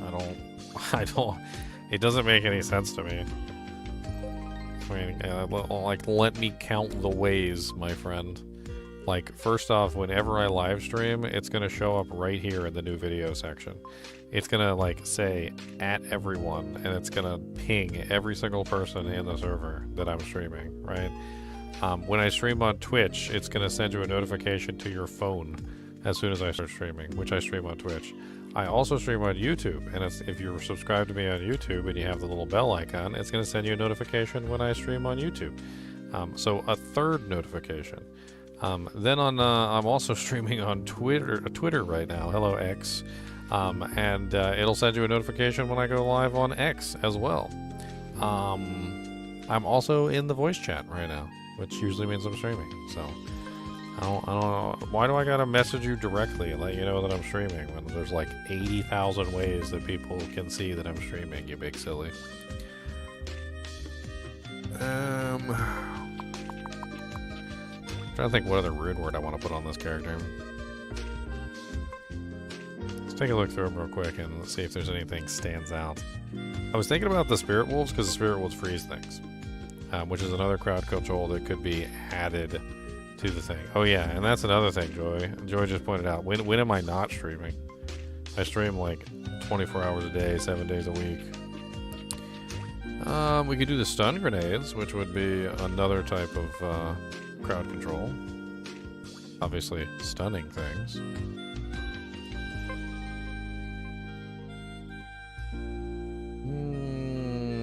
Tizik is evoke Spiritborn's concussive stomp, dealing knockdown to enemies.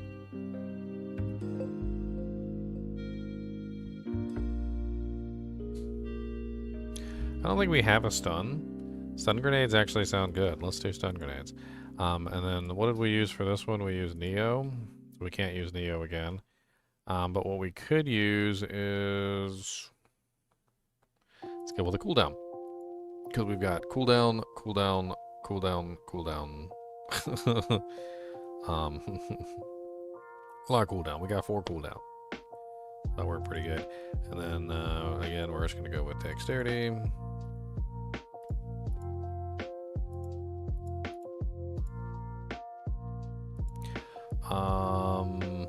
Probably armor, because we are wearing materials. I think Kubus the monster dog has got to go Poopus the monster dog. He said, I gotta go do DOS. Don't you know that I gotta go poop? Turds falling out of my butt. That's right. I did the fart noises.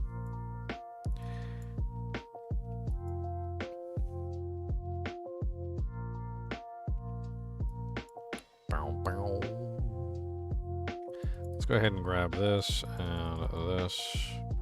And then we're also going to grab, might as well grab 3 in endurance. We're not doing the block setup, so that's not really going to help us. But we could grab the barrier generation. Just the random barrier generation that comes into play whenever it feels like it. Which is not terrible. Touch of Death, we hadn't actually put points into that yet.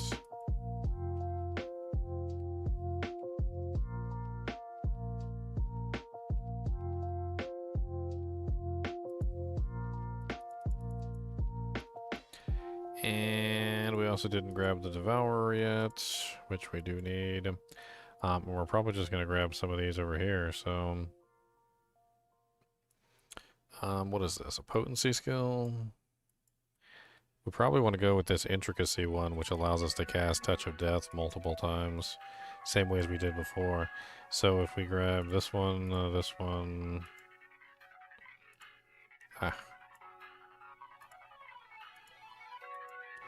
Messed that up. This one, and then 3 here. And then, you know what, we could probably pull this one. We don't need that.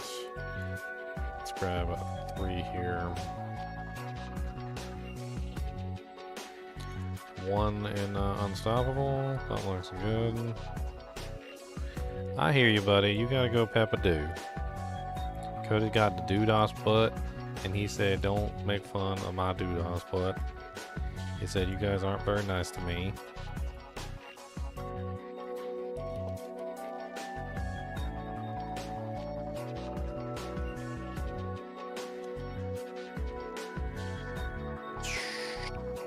Pestilent Swarm build. There you go. Pestilent Swarm build. I'll have to update these as necessary, like as I'm going forward.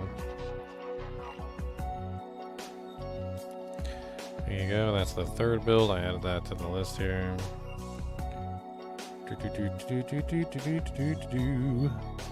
I gotta take Cody out to go Peppa-Doo. He's being very insistent. Oh, you know what I forgot to do? I forgot to assign the mercenary to the last one, and I also forgot to do the mercenary on this one. So I'll have to go back and take a look at that. I'll be right back after the doggy messages.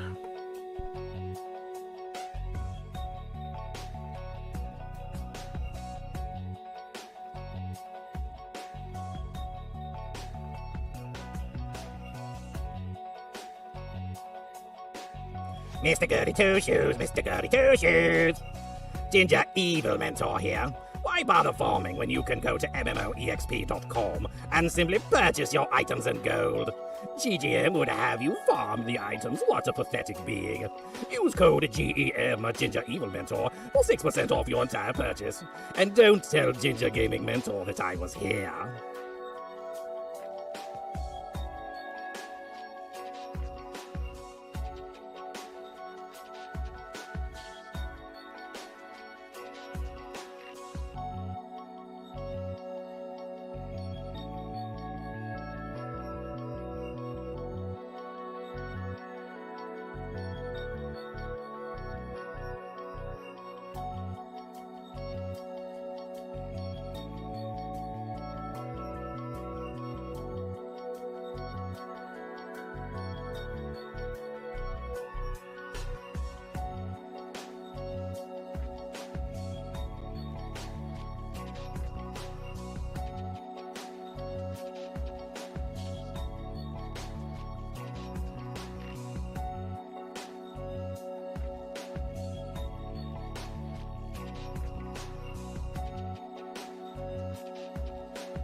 Adam, the expansion releases right there.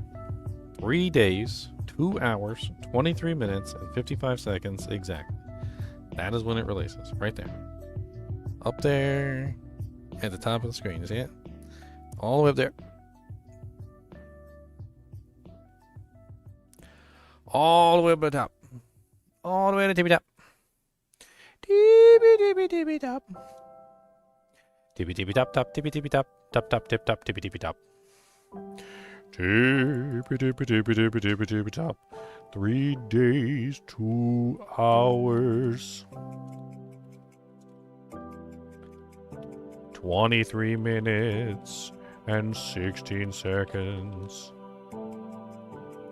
The exact time. We still haven't done the Paragon, and we didn't do the Mercenary. There's a couple interesting ones for the Merc. There was like a whole thing with like damage over time stuff. Enemies damaged by Oldkin's Wave of Flame take 15% times. Increased damage over time per 4 seconds. I think we probably want to utilize that. Let's not actually utilize Oldkin though. So what we're going to do is we're going to use him as the Reinforcement Mercenary.